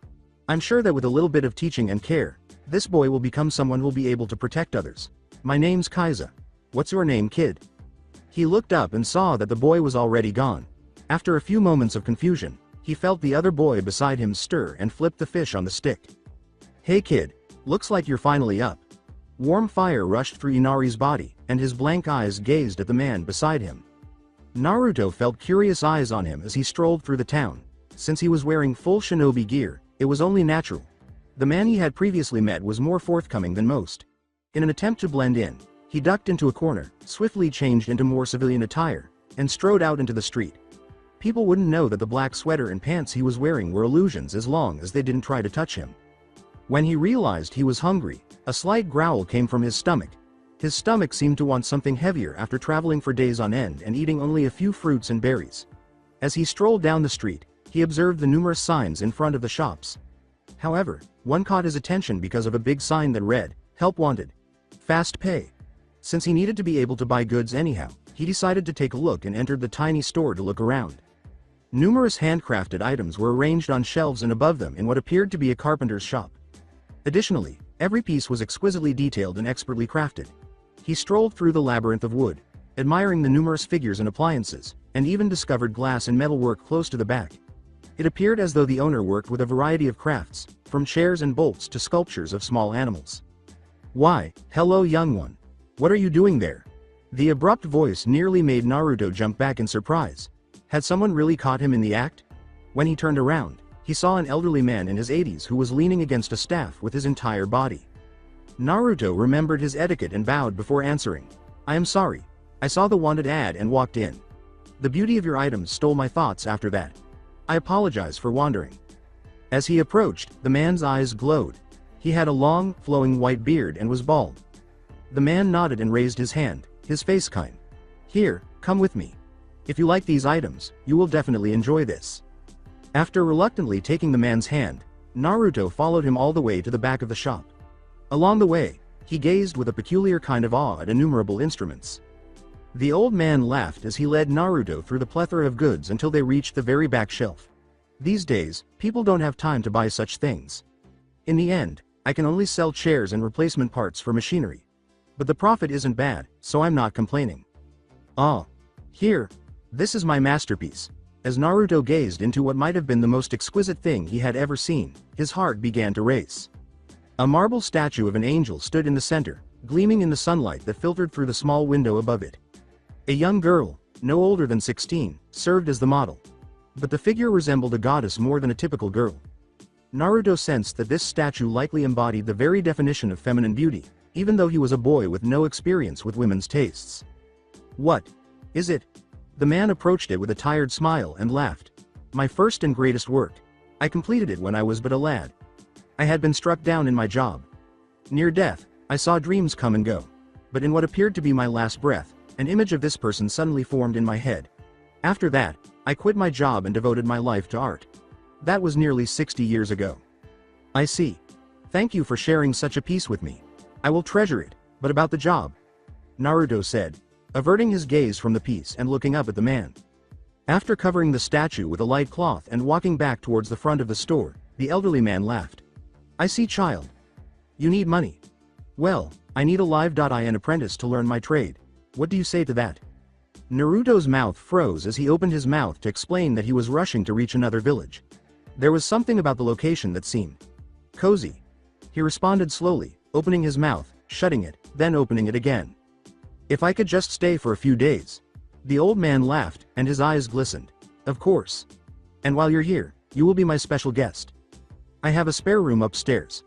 I was just making dinner before you came, so we will be able to eat soon." Naruto felt his hair stand up, and his eyes narrowed. "Wait, that's it? No asking for my name or where I came from?" There was a gleam in the man's eyes as though they could see through him. "No, if you had wanted to tell me, I would have known. I understand that you've seen much. Your face, though it betrays your age, also sports one of the most painful eyes I've seen. I know perfectly well how we need to get away sometimes. In time, you will share your thoughts, and if you wish for me to, I will offer my most humble advice." Naruto shook his head and blinked. There was not the slightest hint of malice from the man. He ascended the stairs and went into the adjacent room, bowing. The old man thought aloud and turned, rubbing his chin. "I hope my guest enjoys porridge. I might even have some candy in the freezer from a couple years ago." After 2 years, as Naruto felt the sun embrace him warmly, his inner alarm clock began to ring. It was 8 o'clock. Today, work began at 8:30. He got out of bed and walked calmly to the bathroom, crossing his legs over the side of the mattress. He stepped inside and examined his hair while brushing his teeth. Soon it was time to cut it. After completing the morning's basic annoyances, he put on his worker's attire, which consisted of a black tee, shirt and pants topped with a plain white apron. Even though he was still smaller than most children his age, he He was at last beginning to show signs of growth when he looked at himself in the mirror. He had only anticipated staying a few days when he had first arrived at Gen's house. Gen was the old man's name. But the act of creating and sculpting had captured his heart, and before he knew it, he was living permanently in Gen's home.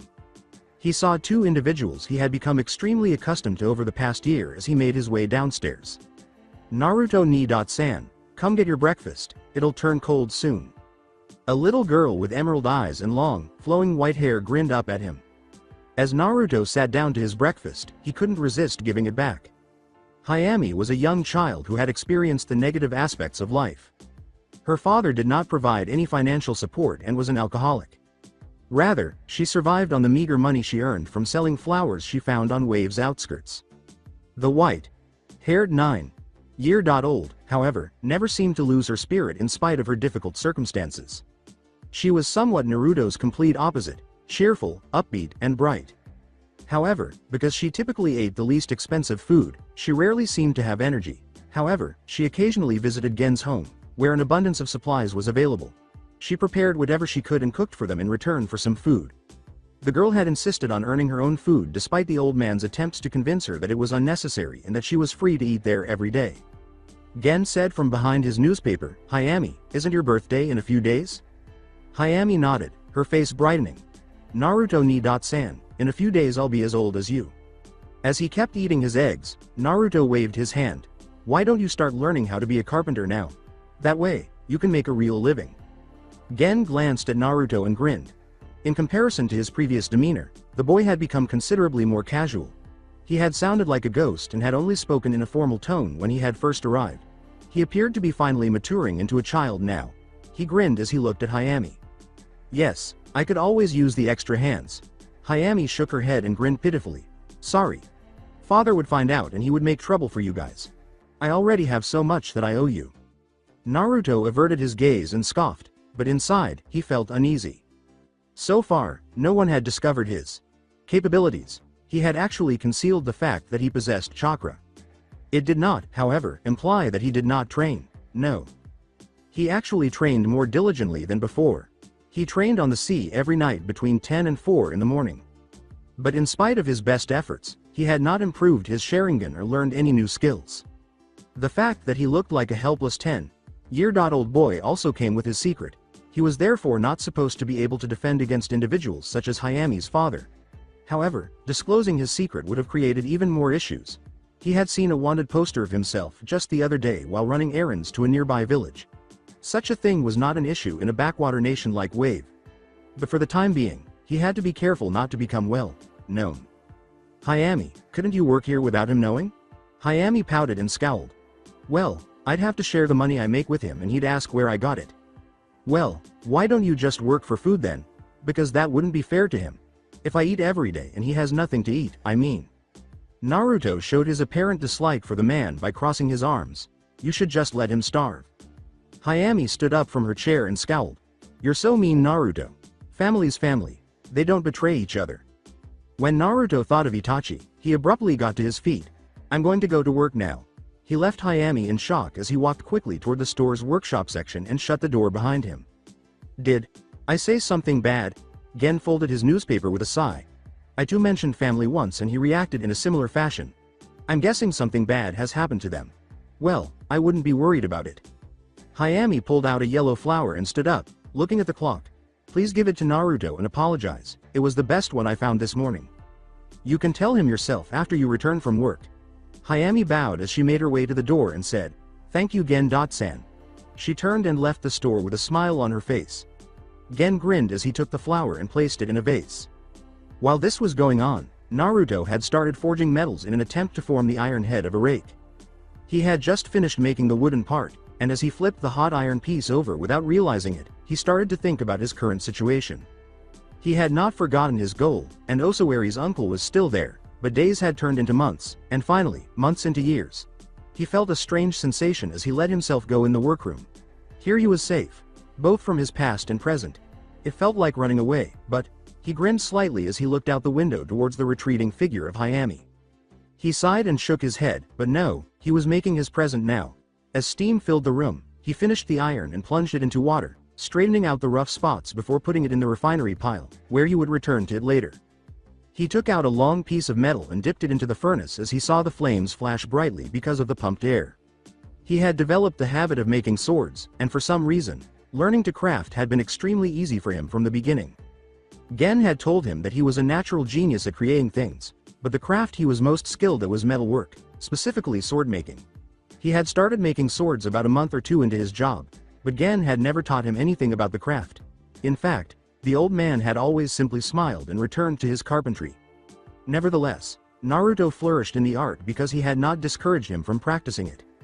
He had made 6 katana, 30 chikudo, and 14 kodachi so far, and many of them sold for very high prices. In fact, his store had started to draw a few well-known samurai and weapon dealers from various countries. Of course, Gen had kept the maker's name anonymous at his request, but the best ones were always kept.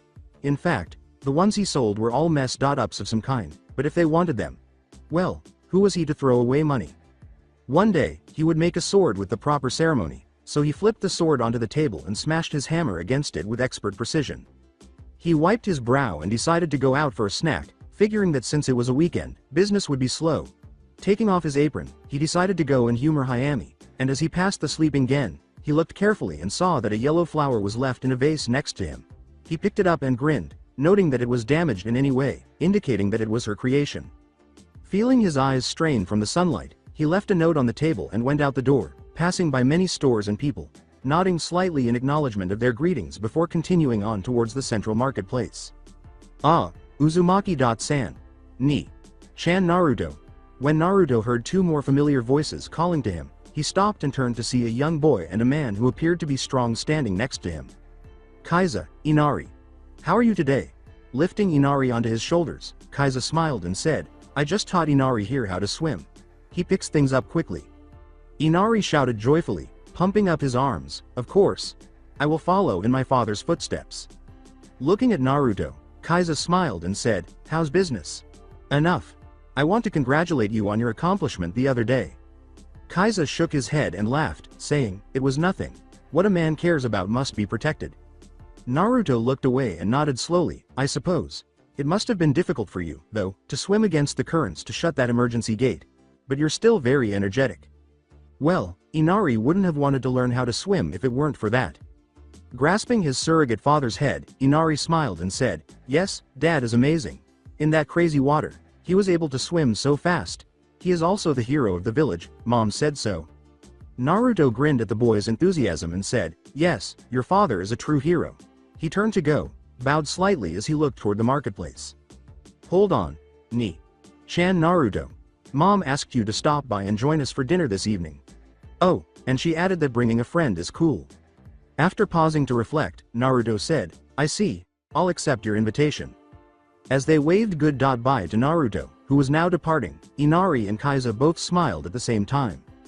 The blonde decided to stop in front of a stand and buy an apple to bring as a small present, but it appeared that the stand owner was having some issues.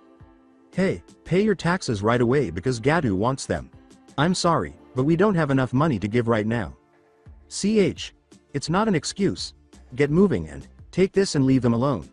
Naruto pulled out a wad of cash and thrust it into the man's face. With a broad smile, the man accepted the money without question. That's right, you brat. He paused abruptly, however, and examined him closely. Gazing expectantly up at the man's face, Naruto began to grow irritated. Is there a problem? The man cautiously asked, what's your name, kid? And instantly shook his head. Uzumaki Naruto. Oh. After a moment of contemplation, the man grinned and said, I decided that I'll leave this stand alone for today because of you. He kicked the stand and turned to face the stand owner. Next time, have the money ready. The owner sighed in relief as he watched the man stomp off, and then he thanked Naruto. I'm sorry you had to use your money. You always seem to be helping us, Naruto. Now that Gatu's here, things have become even harder for everyone.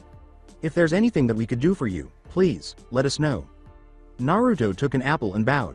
Thank you, but this will be plenty. Naruto grinned as he entered the marketplace and noticed Hayami sitting on the adjacent sidewalk. After making sure no one would see, he swiftly disappeared and reappeared behind her, dropping an apple on her lap before using a covert shunshin. Business not going well today. Ah, Hayami's white hair blew forward, causing her to topple over. She got to her feet, scowled at Naruto, and leaned over to retrieve her flowers. Business is going well. It's just that I was tired, that's all. Anyways, what are you doing here? As he picked up the apple and wiped it, Naruto took a seat beside her. He threw it back at her and saw her gratefully start to eat it. He flipped a coin into her basket, lay down on the stones, and gazed up at the sky. I was just taking a break. By the way, thanks for the flower, it was nice. However, the coin flew back and struck him in the nose, interrupting his brief rest.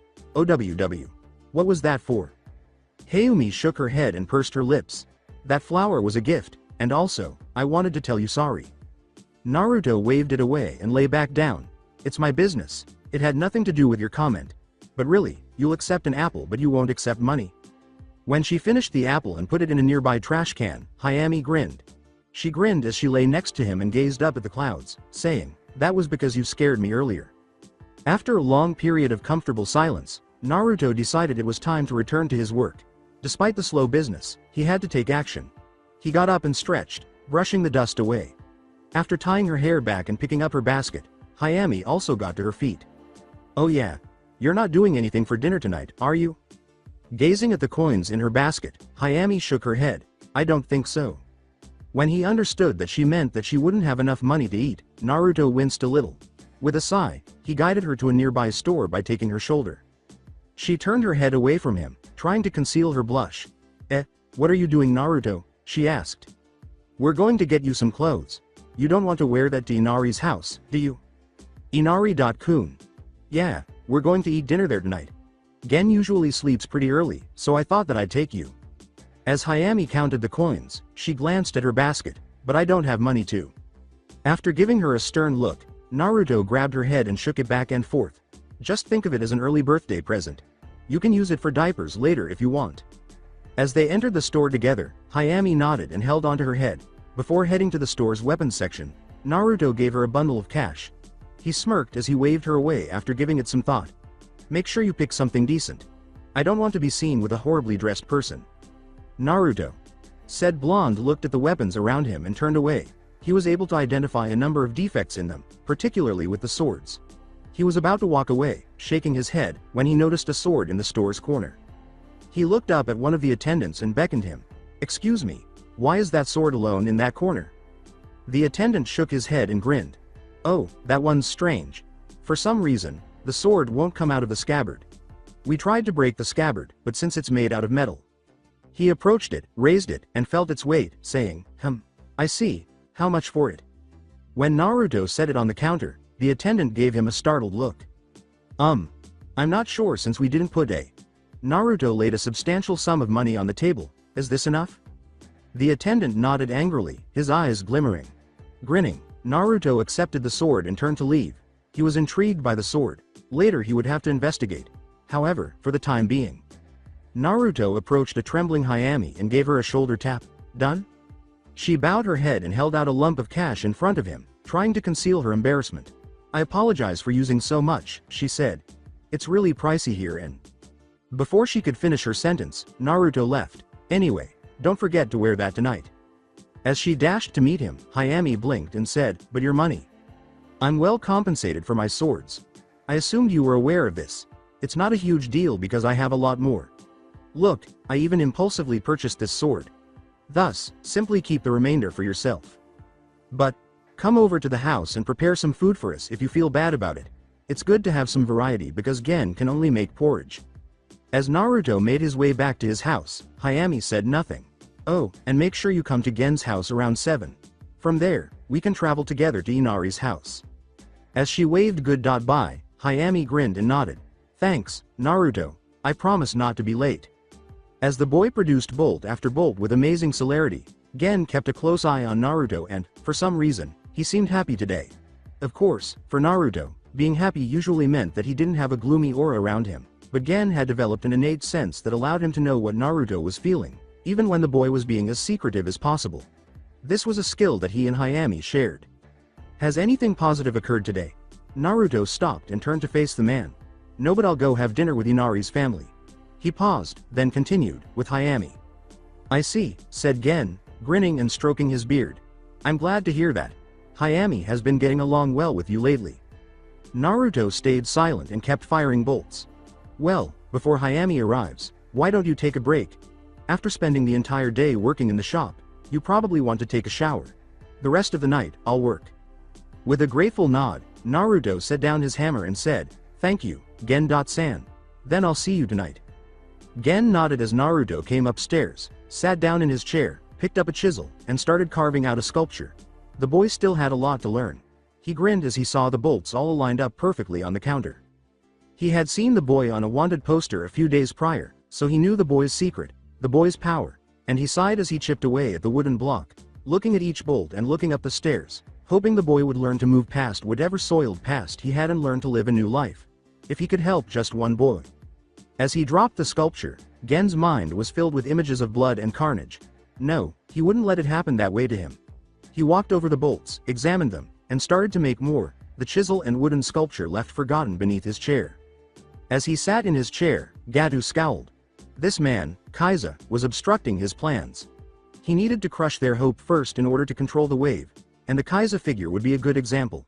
He looked at his two guards and crossed his hands, grinning savagely. Take Kaiza, by force if necessary, and bring him to the nearby warehouse. Oh, and if he resists, you can give him a little beating. Don't kill him, please. Don't cut anything off, either. I've prepared something unique for him. As they left, the samurai smiled, and a second man entered, kneeling in front of him. Oh, Kenzo. Do you know anything else about that boy? The man nodded and held out a wanted poster. Yes, it is true that the boy with the million Ryo bounty resides in the village. The carpenter Gen's shop is where he is staying. I see, then we'll attack tonight and… Gato. Sama, if I may interrupt. The man got up and tapped his cane on the floor in front of Gato, who gave him a frustrated look. What is it? Well, he has a relationship with a local peasant, the man said, looking up with a gulp. There would be no issues using her because she has no class standing. Who is this girl? She appears to be close to him and is young. Her father is a poor drunkard who is abusive, according to my investigation, so maybe. With a cunning grin, Gato took a seat again and said, I just had a great idea, Kenzo. He smiled evilly and threw a pile of cash at him, saying, here, use this money to buy her from her father.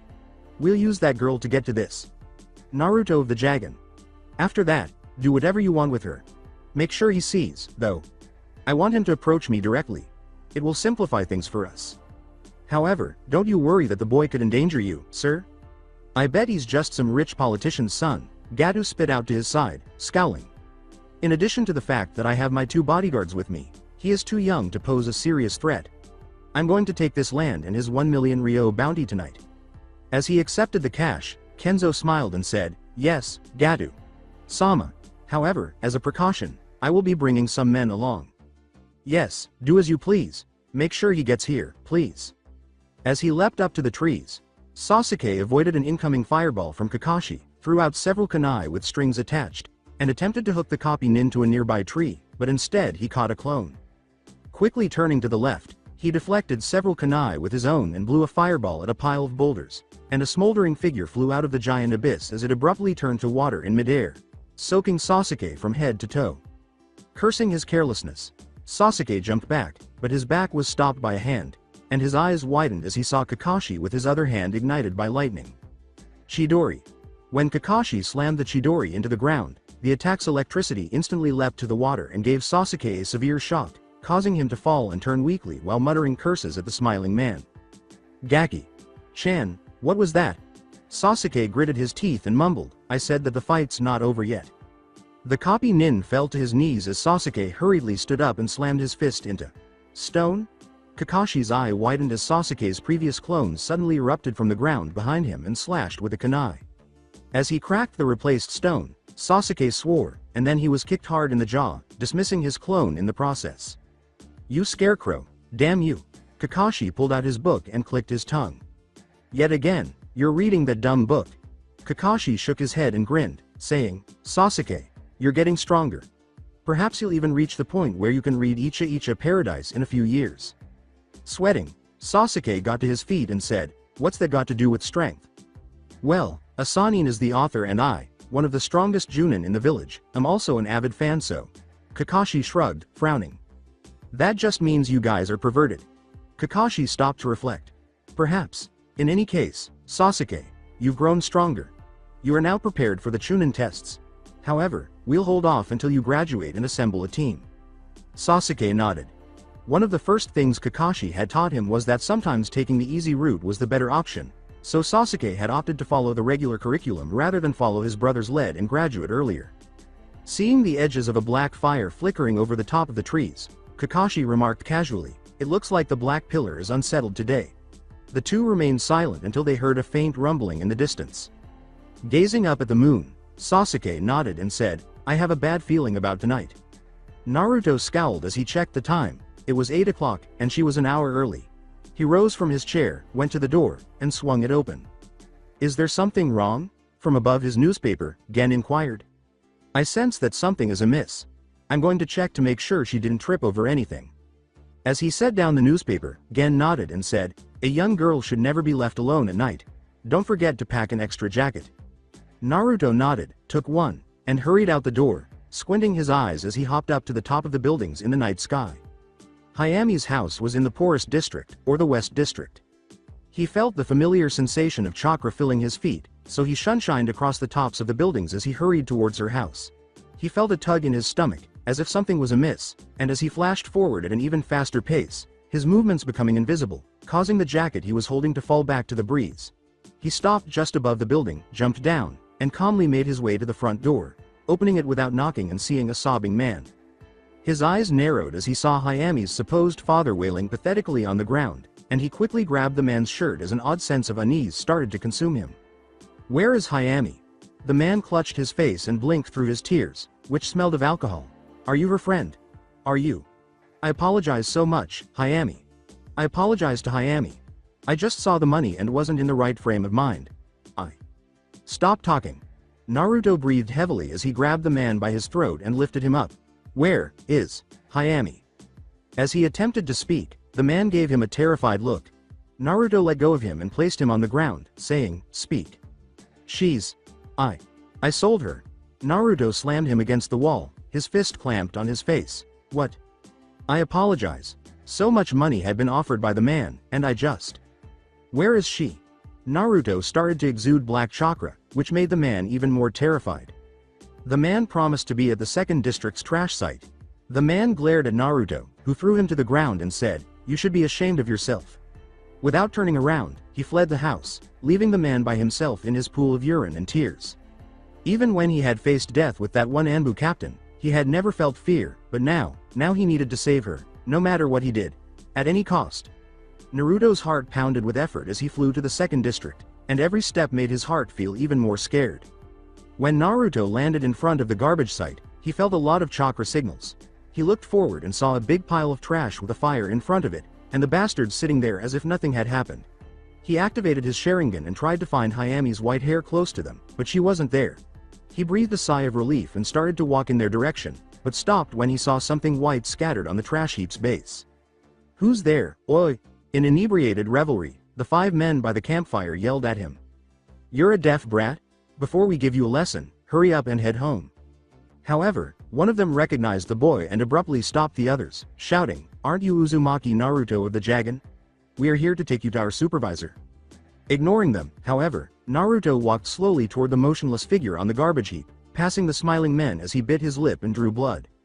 Bloody and battered, Hayami lay unnaturally above the trash, her mouth open, dried tears clinging to her pale face, her arms a few bruises, her white hair dirty with blood, her once bright green eyes open with a permanent, dull glaze covering them, and he realized with rage that the dress she had purchased earlier was in pieces next to her, the cause of her state showing prominently in its shredded form. He tried to feel her pulse, but was met with frozen, deathly silence. "Oh, her? She only lasted a few turns, haha. After all, children are truly worthless. Anyway, our boss wants to meet you, so just," the previous man said, glowering as he took another swig from his bottle of wine. A third tomo suddenly sharpened into his eyes, and he trembled and clenched his fists. "You humans really are despicable things," he said, laughing eerily and holding his face with his fingers as he looked up. She was just a child.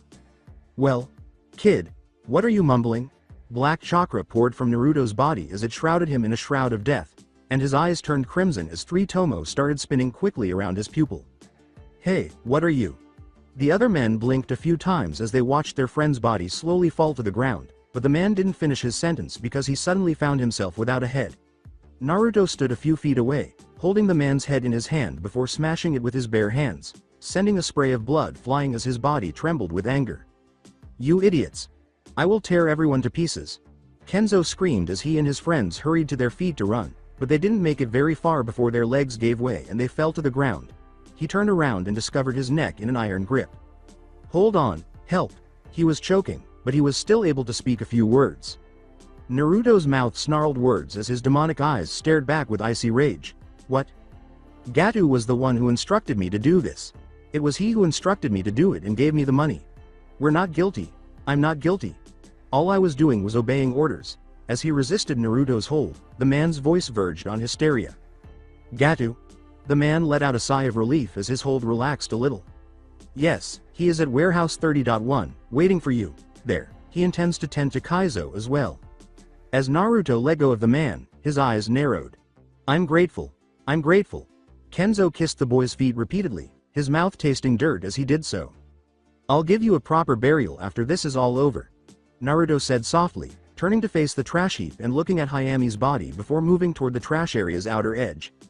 Kenzo fell to his knees upon realizing that all of his friends had been ripped to pieces, with bones, tissue, skin, hair, eyes, and organs lying in a bloody mess all around him. However, he had survived. He had.